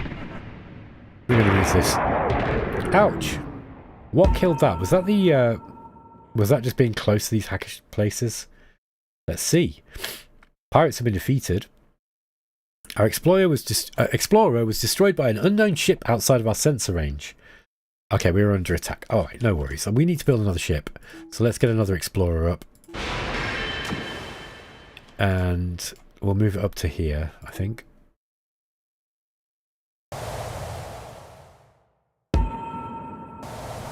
Let's just move it over here.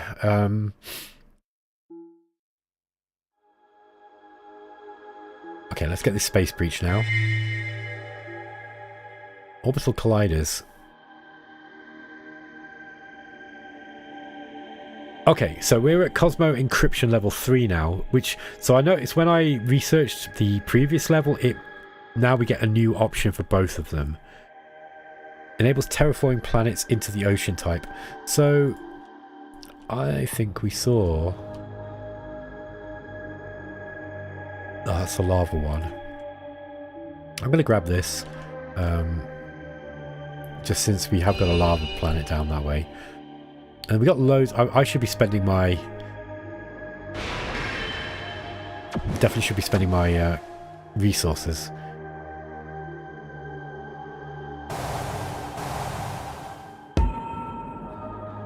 I like this game. I've decided I like it.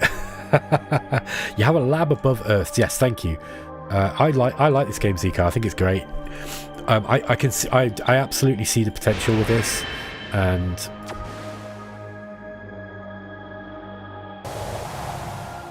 Let's see if we can get around that side of that one. Yeah, end the turn.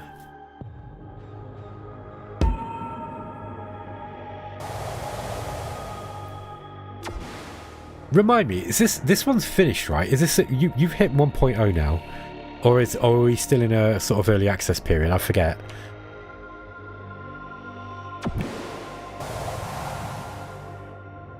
Okay, next ship. Let's just skip that one. I want to keep this one here.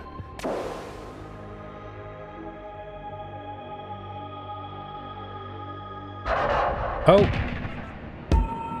We got attacked from long range. Let's just see if we can get to that planet.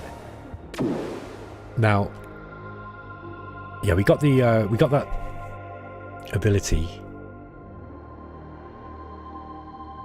Increase base metal income by 2. We got loads of metal. Increase scout movement. Let's get that, because that sounds like a decent thing to be having. There we go. So we researched phase vector thrusters. Let's just bring this guy down here to see what it was that was bothering us. Looks like somebody's pushing in on us now. This is the Yamono Union. Okay, these guys... Ah, look. Let's try and kill... Now, I hope I'll survive this. Oh. He's shooting at someone else.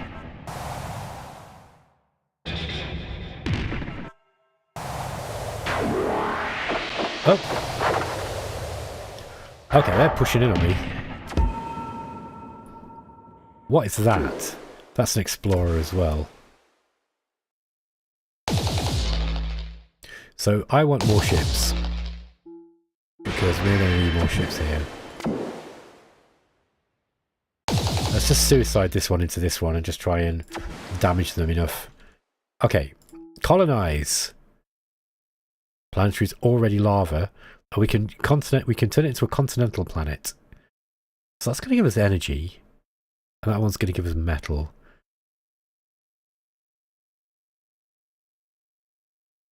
So we'd have to move here before we could get the ocean, but we don't really need maybe we don't need the ocean planet. Planet is not colonizable. Planets need to be terraformed to colonize. Okay, so we can't colonize this kind of planet. I see. Let's just turn it into one of these.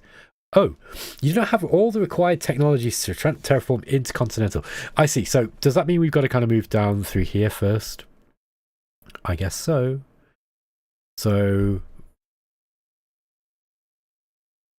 Okay, that's interesting. So this is not a you can't colonize lava planets, but it does have production. So is that adding to our production, I take? It must be. It's saying 0. Maybe we've just not... There we go. Okay, so now I saw it. Ah! They captured Earth! Okay, maybe I should have been guarding my home world.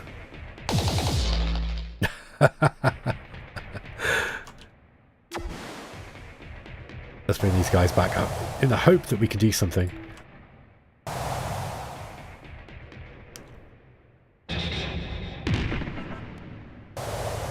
Zico's saying yes, it's already 1.0 and it's 1.0.17 already. Thanks. Ah! Isle, how dare you program this game to try to win? You old school games designer, you. I'm so used to playing modern games where it doesn't even try that I've been completely blindsided. I was playing totally greedy. Look at this. They're taking half my colonies now. Oh no, I think I've lost. Let's see what we can do. So I need a new starport. Let's build a starport here and see if we can turn this around. Although it looks like the hackers here are have got other options. Oh gosh.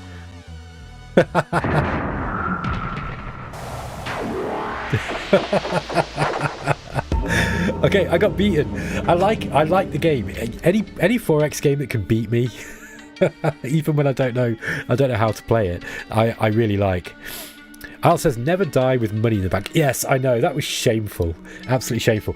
Guys, I need to go to use the bathroom. I'm going to be back in about 2 minutes, and then I want to talk to you about what I think about it.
Okay, so yeah, I like this. This is cool. I like these kind of games that are fun to play, you know, fast to play.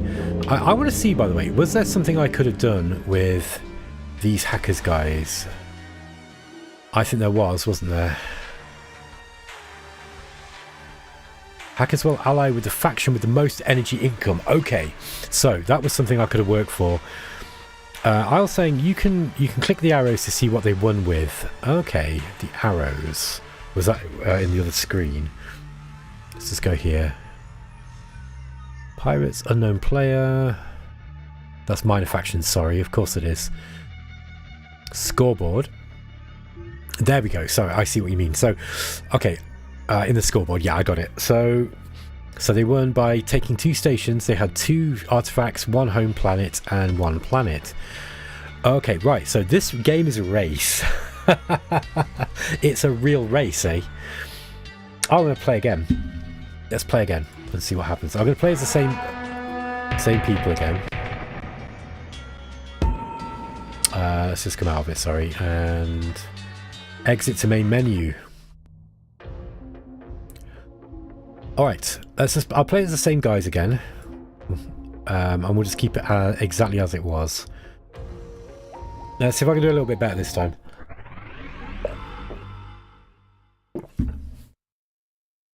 Okay. Is there always an anomaly at the start there? Oh, okay. Send a signal. It reveals all tiles within a radius of 2 at the target location. That sounds good. Or we can add an asteroid field to the adjacent tile. Is that actually going to be useful? No. I don't think. That's a gas giant. Let's send the signal instead. I think this way. There we go. Look at that! Eyes across the galaxy. We found a continental planet that's close. So...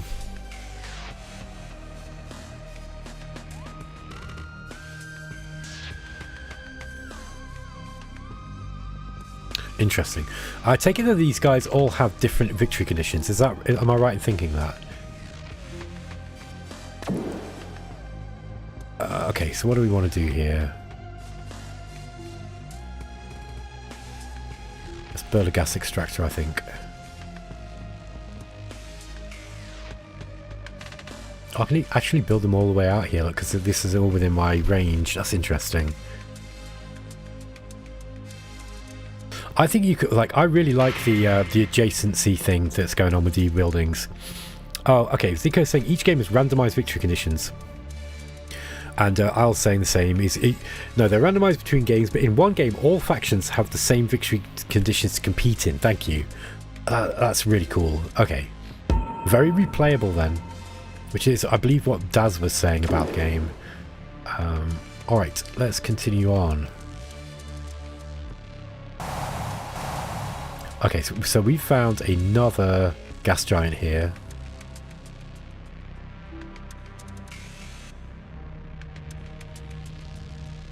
Yeah, we need asteroids. So we need energy.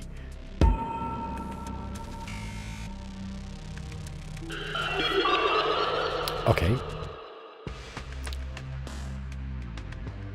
Harbinger. The long-range carrier, but it's going to have upkeep. We can't afford that, right? So Zico is saying lots of gas, but energy is the issue with Tellus. Yes. So let's just. I'd like to have taken that, but I don't think we've got the energy for it, unless we can convert a gas. Actually, let's retrieve that, and then we'll build. Oh no, hang on. Do we not get this yet? I might be messing up here, but let's see if we can do this. Yeah, we can. So let's just put that down here. Okay, there we are. So we exchanged a gas essentially for a ship. Okay, so this is a Harbinger. Carrier class ships are long-range ships with good support abilities. That might help us early on. I think we want to try and secure this planet, right?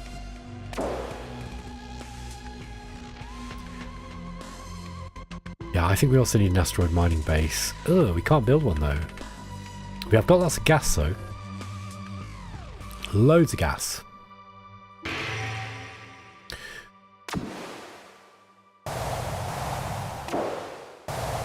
Ah, there we go. Now we found the asteroid field that we were looking for.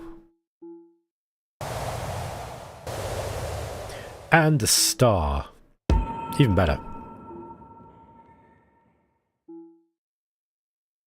But the solar power plant is out of our network range, unfortunately. Which we may find is the same with the asteroid mining base. Yes, as expected. We're going to have to rely on this gas that we've got then. Ah, we found an ocean planet.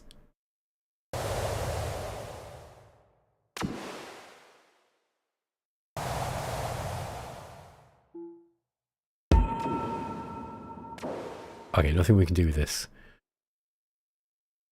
Units out of network can't be activated because we don't have... Oh, of course. So yes, it's going to be costing us energy. Ah, I may have made a mistake here, look.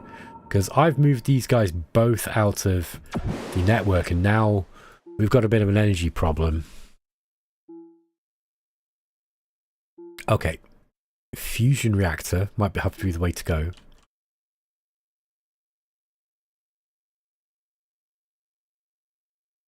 We've got loads of gas. Potential gas, I say.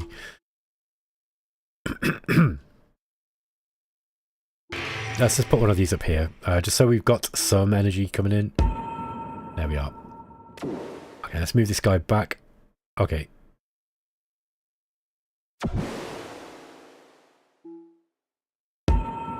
Okay, one of them managed to get back, so let's just get this guy back in. Yeah, he can't do it. Alright, and we can build a gas extractor, which we want to be doing. Let's get 2 of those up. Alright. So, a bit of an optimization puzzle, this game, which I'm always down for. Okay, so we need to get more energy.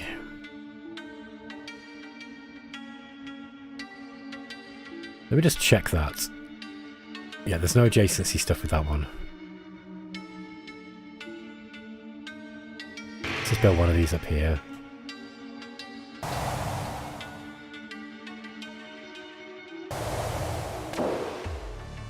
Okay. Yeah, so we want to be using gas as our basis for stuff.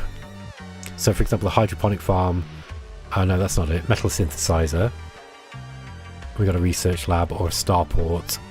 Probably want to go to research next, eh? Remember Texan Labs, yes. Yeah, good call. Ah, that's not where I want to put it, is it? I probably wanted to keep that for the... oh, well, never mind. We got plenty of gas, so... What have we got? Improves metal synthesizers. Increase base metal income. Okay, that's the base metal. Increases production of hydroponic farms. Increase the armor of scout ships. Faster anomaly detection, and increase the sensor range of scouts. I feel like we probably need something. Base metal income. There we are. So we need that because we've got no metal at the moment, or but very little metal.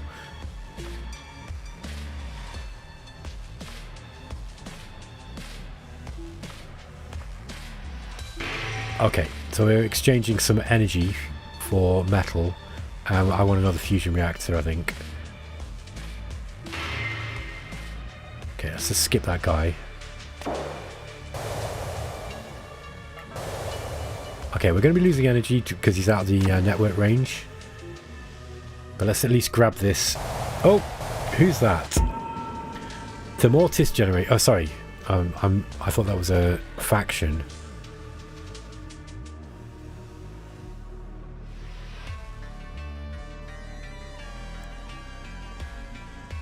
Okay, Thermortis generation has 9 active stations, would require 25 active stations to reach an alliance. Okay.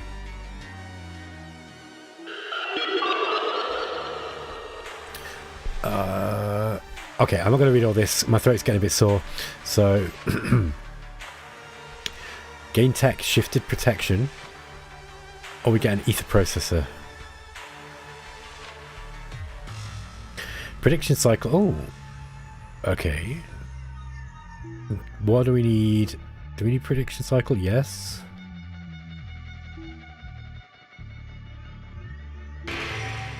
Can we actually use that though? Maybe not. Hydroponic growth act, by the way. Yeah, we should be using this as well. So let's go up to the next level. That's terraforming. This one's all planets producing additional metal.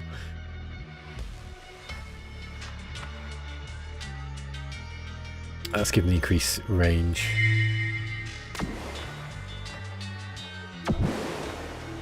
Okay. Now I don't know if I should be. Oh, what's that? Pirates. Pirates fighting something.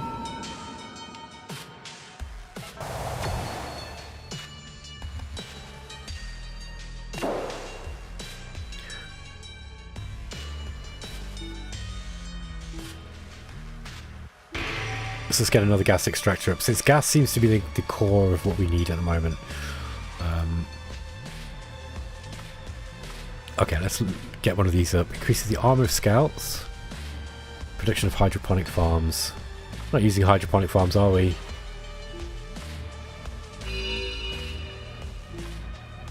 Okay, automated farming.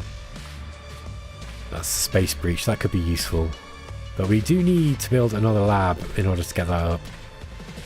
Now, we're probably on a starport as well.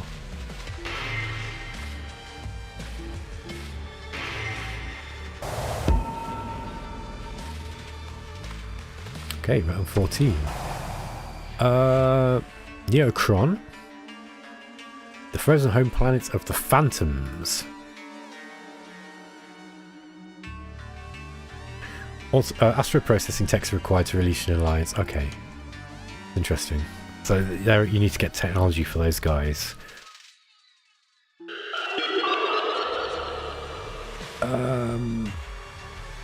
Okay. Gain 6 energy. Or gain this tech, stellar core compressors. Are we going to need to build something for that? Or do we just get it? Yeah, so I was right. We do need to put it in a slot.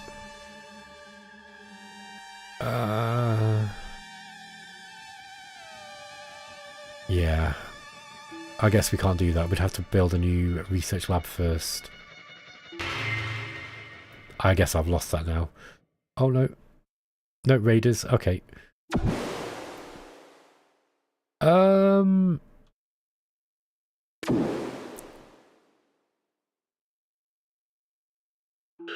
Oh, there we go. So no, we didn't lose it. We still got the option. That's cool. I like that.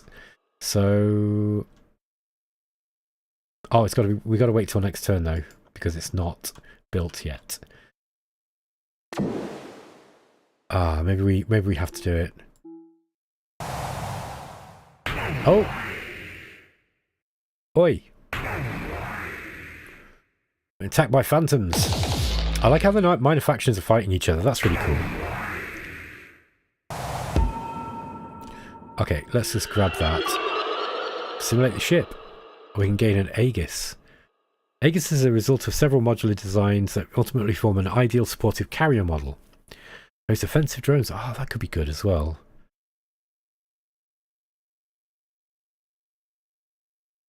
But this is cool. Let's grab the ship though. I think the ship might be useful considering we're currently under attack.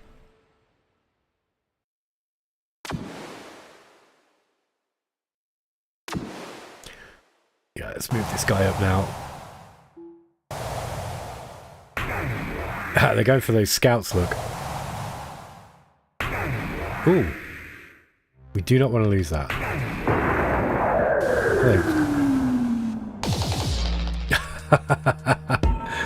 Okay.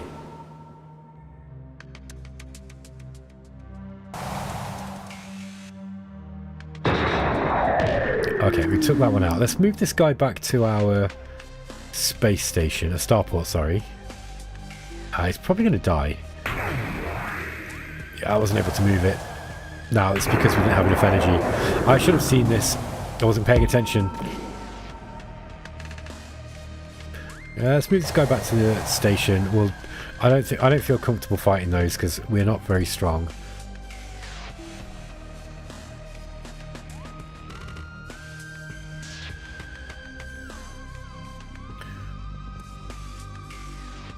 Yeah, I think we want another gas extractor. Let's just keep going. Not the good high-end ship, yes. Absolutely. It did spawn right on the edge of my territory and I didn't have enough energy to move it. Okay, what else have we got here?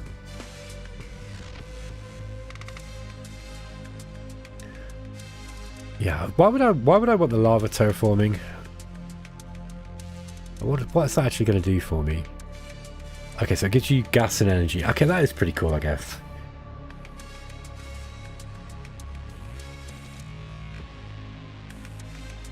Yeah, actually, that is pretty cool. So lava terraforming, I think, is going to be the one. Okay, let's move this guy.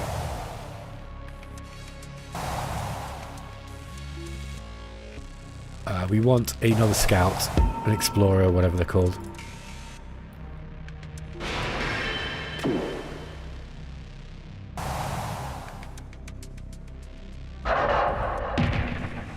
Okay, we're going to tap that guy from long range. Let's see if we can just move this thing in.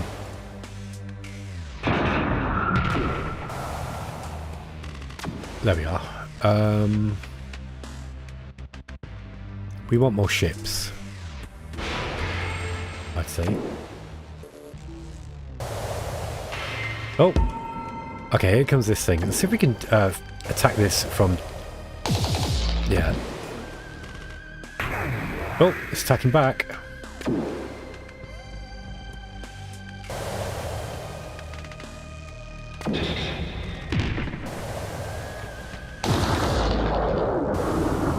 Fedra saying hello. Hello, hello. Zico saying lava terraforming would allow you to terraform into lava planets, so that doesn't help you yet. Well, they already terraformed the lava. Oh, I see. Okay.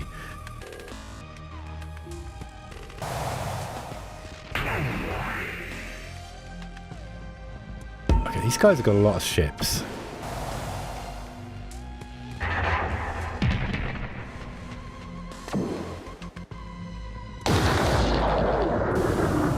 There we are. Okay, they've got a bunch of these things. Let's move this back and get healed up.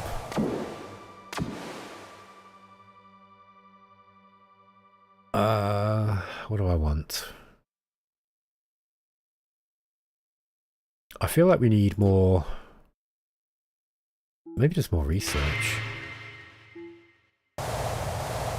Wow, they've got a lot of these things. Where are all your ships coming? Oh, they must be coming from there. Starport.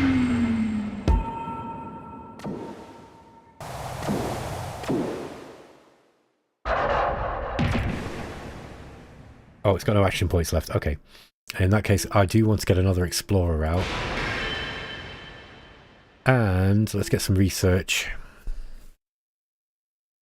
Oh, okay, so we can build a cruiser. Or... yeah, let's get that.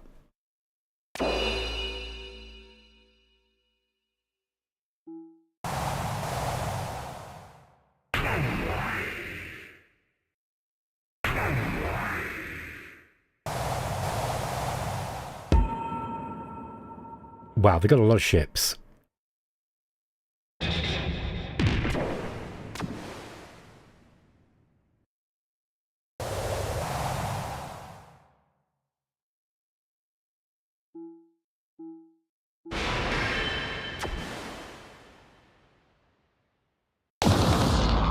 I think we're going to lose that thing now, but I think if we send this sacrificial lamb in, they might... Oh man, how many ships have they got?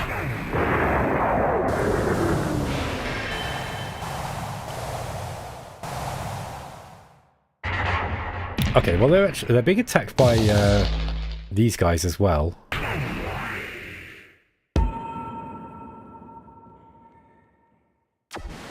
Let's move this cruiser in. But we'll move this guy back. Let's see if we can... That could be... Oh, look at that.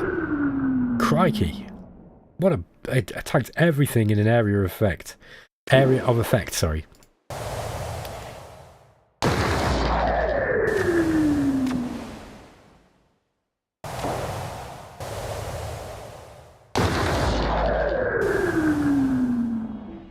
I want another Corvette. Give me one of those. They're cool. And we also need more energy.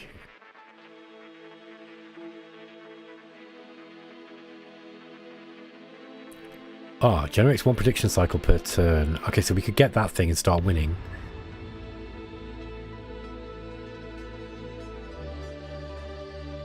Yeah, let's do that. No. Hang on a minute. Am I completely full? No, that's the fresh one. Okay. I think the UI is a little confusing, but that's it might just be me. I'm not very good at giving UI feedback because I tend to just work with whatever there is and I don't really care that much. However, I've noticed myself being a bit confused about a few bits and pieces.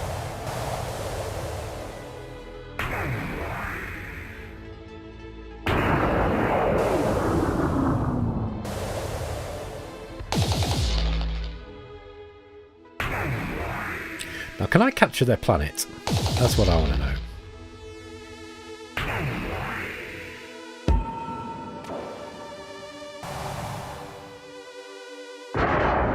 Look at that. Very fun.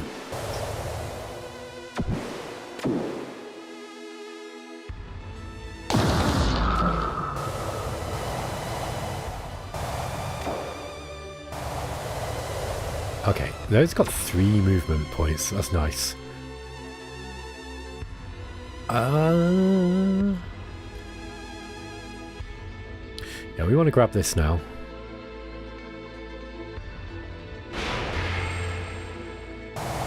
Ah, I've got no... Okay, now I've made a mistake. I need more energy.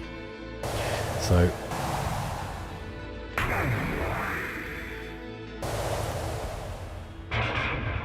Oof. Oh yeah, so we're locking horns with these guys. I don't want to be fighting both at once, really. Okay, well, we lost a ship.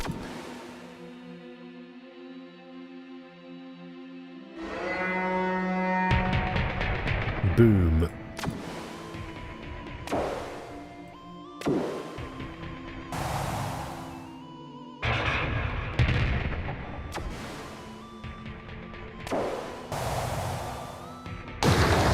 Alright. Let's get this over to Astrafall.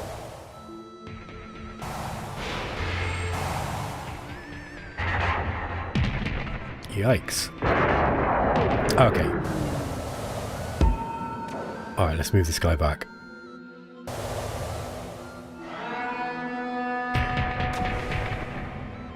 Colonize. There we go. So we've got another colony. That's increased our range.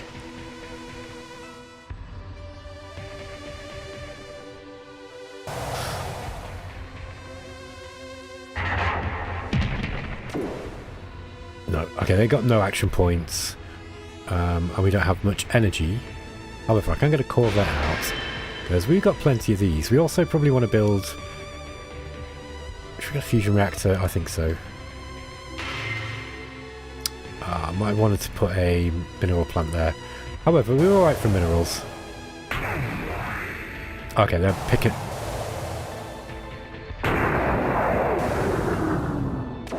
Okay, let's move this guy back. Yeah, we don't lose this, so let's move this guy right back.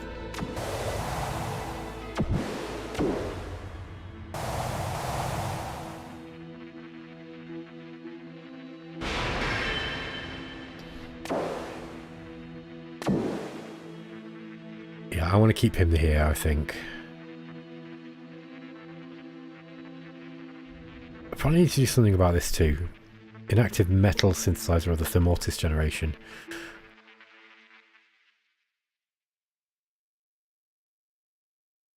Okay.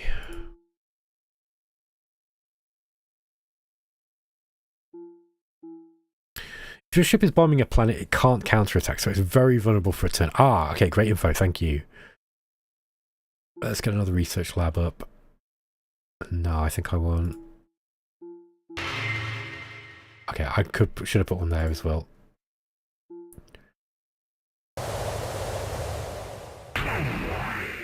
Oof, they're really coming in for me. I thought they might leave me alone now. I backed off, but...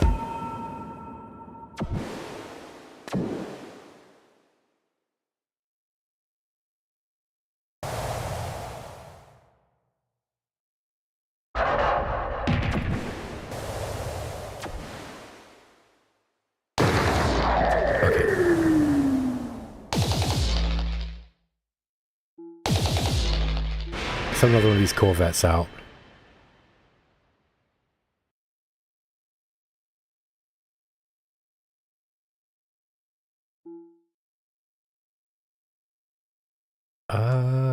Okay.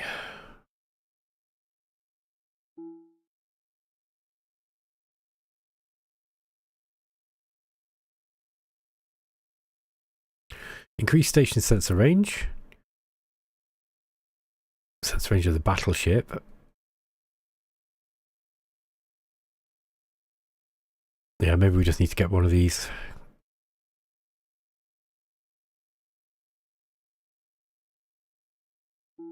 Let's just grab that.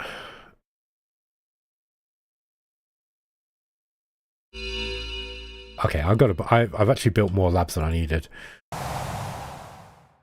Oh, and Zika's saying, oh, and naturally the bombings failed because your ships were destroyed before the bombing was complete. I got you, okay.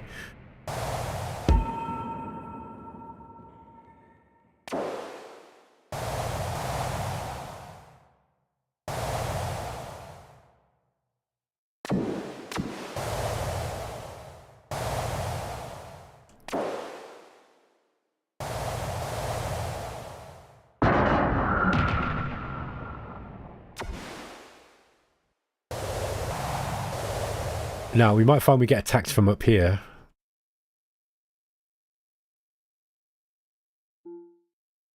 But I want another Corvette.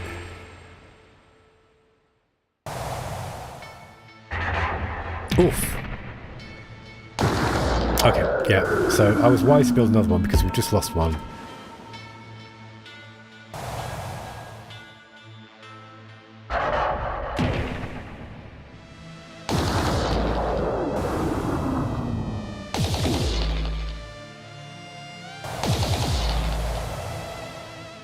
No action points left there. I want another one of those. Let's just get a Corvette up.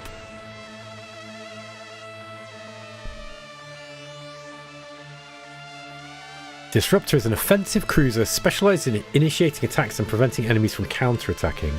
Okay.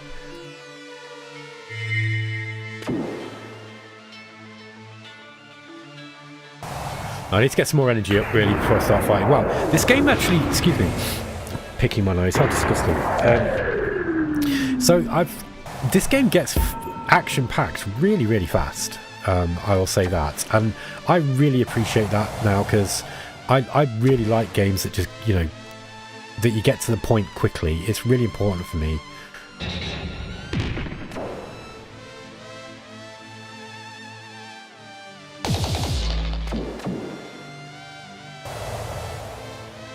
Okay, yeah, I think I made a bit of a mistake there. Let's grab one of those disruptors. Yeah, we don't have much space, do we?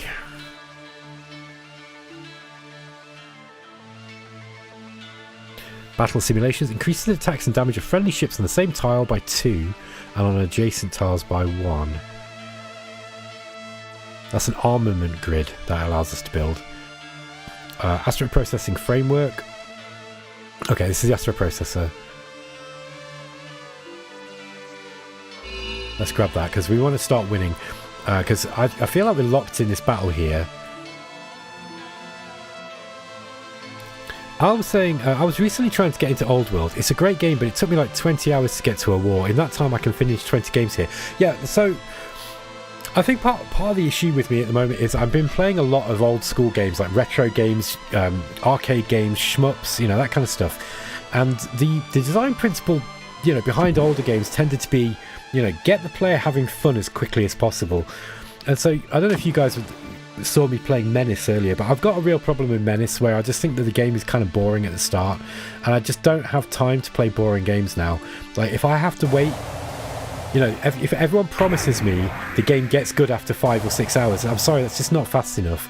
And like, old school games didn't do this, and this is not an issue, you know, of modern. This is an issue of modern strategy games because older strategy games didn't do this. Like, if you think about XCOM, yeah, we all know XCOM or UFO. The original UFO gets you into the game immediately. You are, you know, those first matches, they are tense. You know, even if you're just hunting sectoids through the cabbage patch field, right? It's still kind of tense because the combat's so lethal that, you know, you don't really want to be losing troops. And it's, you know, it also helps that it's got some RNG involved. So XCOM's like a perfect example of how to do a strategy game without, you know, boring the player, making them jump through all these, you know, 2-hour-long tutorials and, you know, just boring, easy, super slow, you know, like, you know, on-ramping, like, kind of, what do you call it? Yeah, like onboarding. You know, this kind of onboarding process that everyone's got to go through now in games. I really, really don't like that. It bugs me. And so I like games that are, you know, you can just get into quickly. It's really important to me.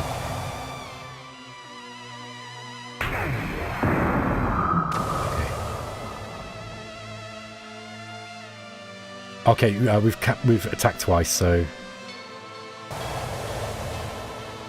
see if that's going to help me taking that.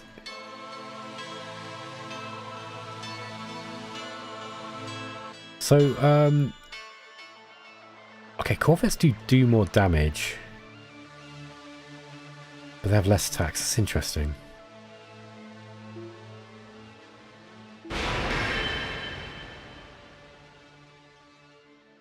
Yeah, we need to take more territory. Ouch.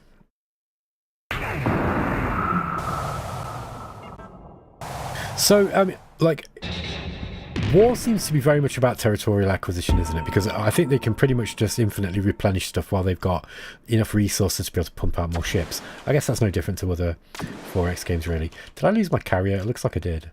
What a bummer.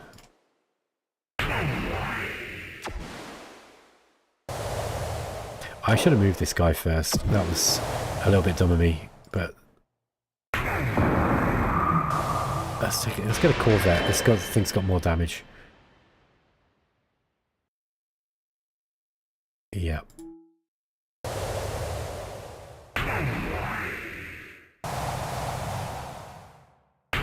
Yeah, he just seems to be able to pump out a lot of ships. So whether I think I'm probably going to get a bit smarter in the way that I'm fighting. And I feel like I might be in trouble now. Let's move this guy over here. Oh, okay. What happened there? Is that some kind of...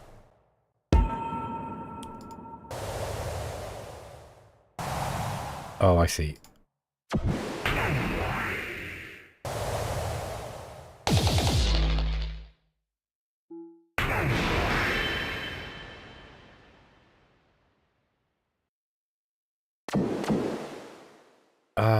Let's move this guy down here and just see if we can lure them in here.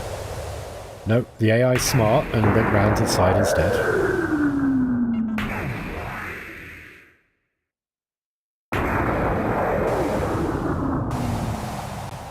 Wow, this player is really making a move for me.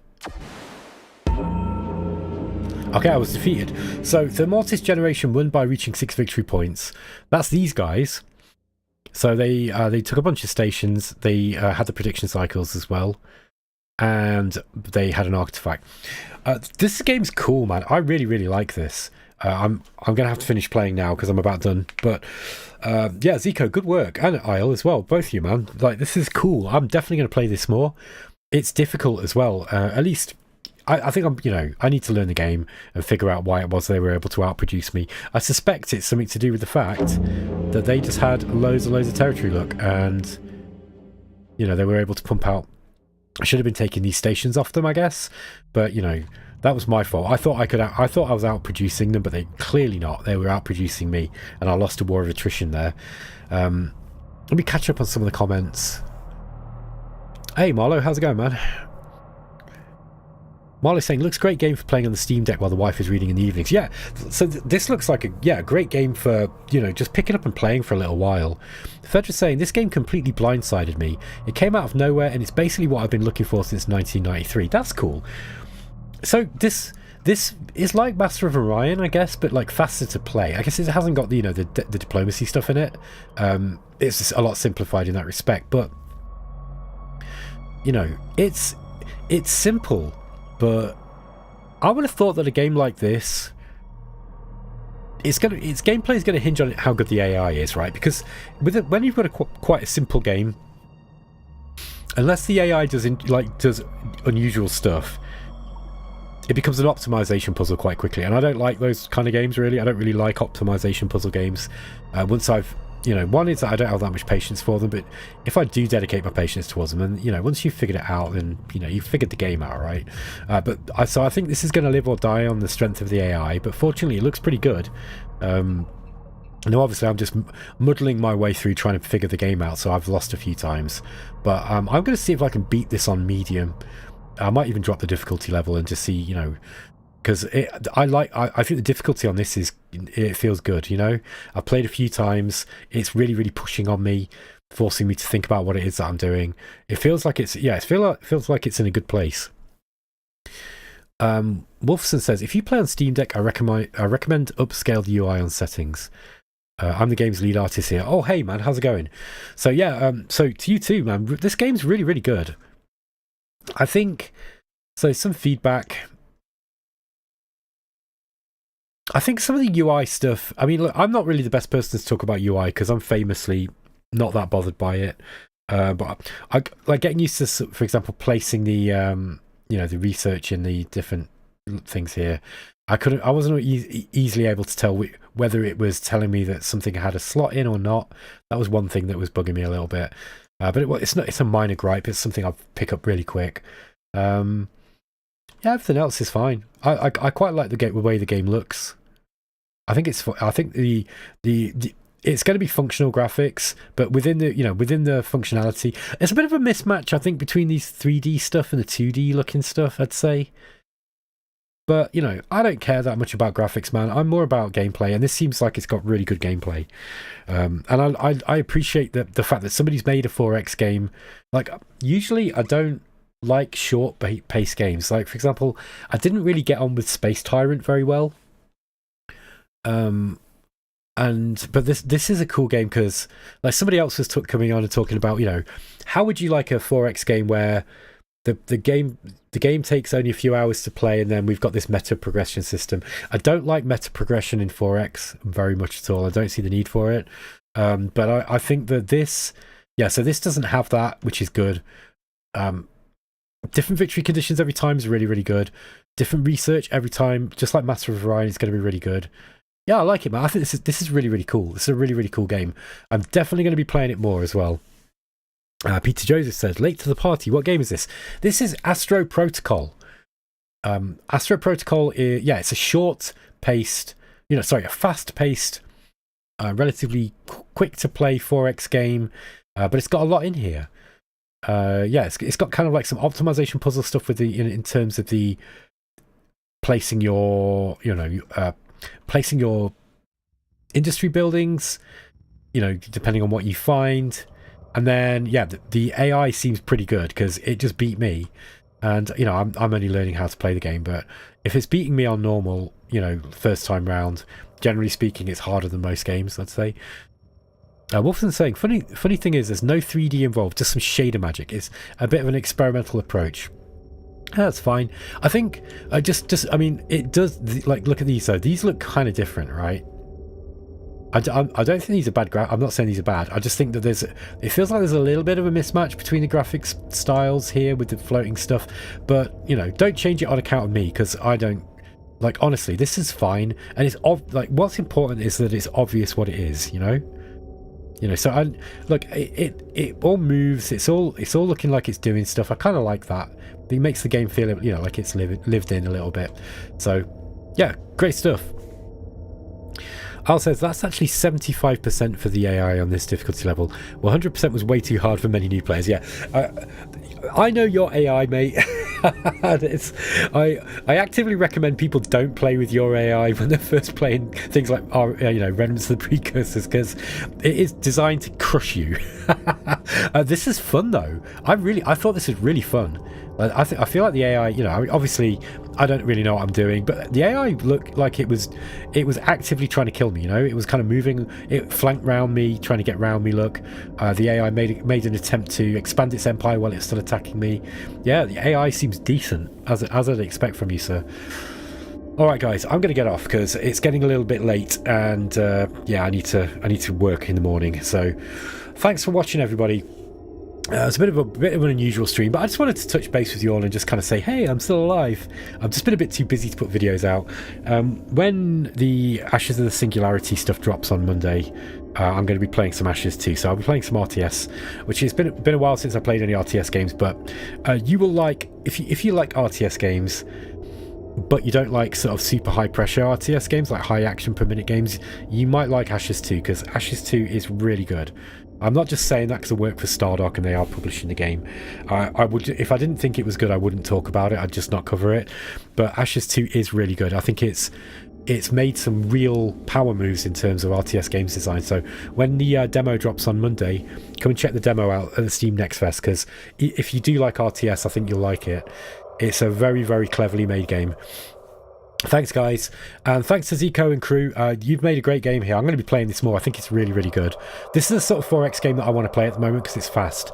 I don't really have time for Shadow Empire and Distant Worlds and long, the big long games. So this is the sort of thing that I can play, on a lunch break or something, and I'll get a lot out of it. So really appreciate this. Thanks to Zico for sending me the copy. I really appreciate that, mate. I'll probably do some videos covering this game now, because now I know what I'm doing with it a bit. I'm going to play it a little bit and see if I can, I'll try and do something over the weekend as I get some time. No worries, man. Thanks for playing. But so Wolferson saying thanks for playing. No worries, man. I've been meaning to play this for a few weeks. I've just been super busy at work and I just haven't had time. But this is great. This game gets to the point, and I like games that get to the point. There's gameplay right from the start, right through to the finish. It's just what I want. No downtime, no messing around with wasting my time. I really like it. Thanks a lot, guys. I'm gonna get off. See you later. Take care.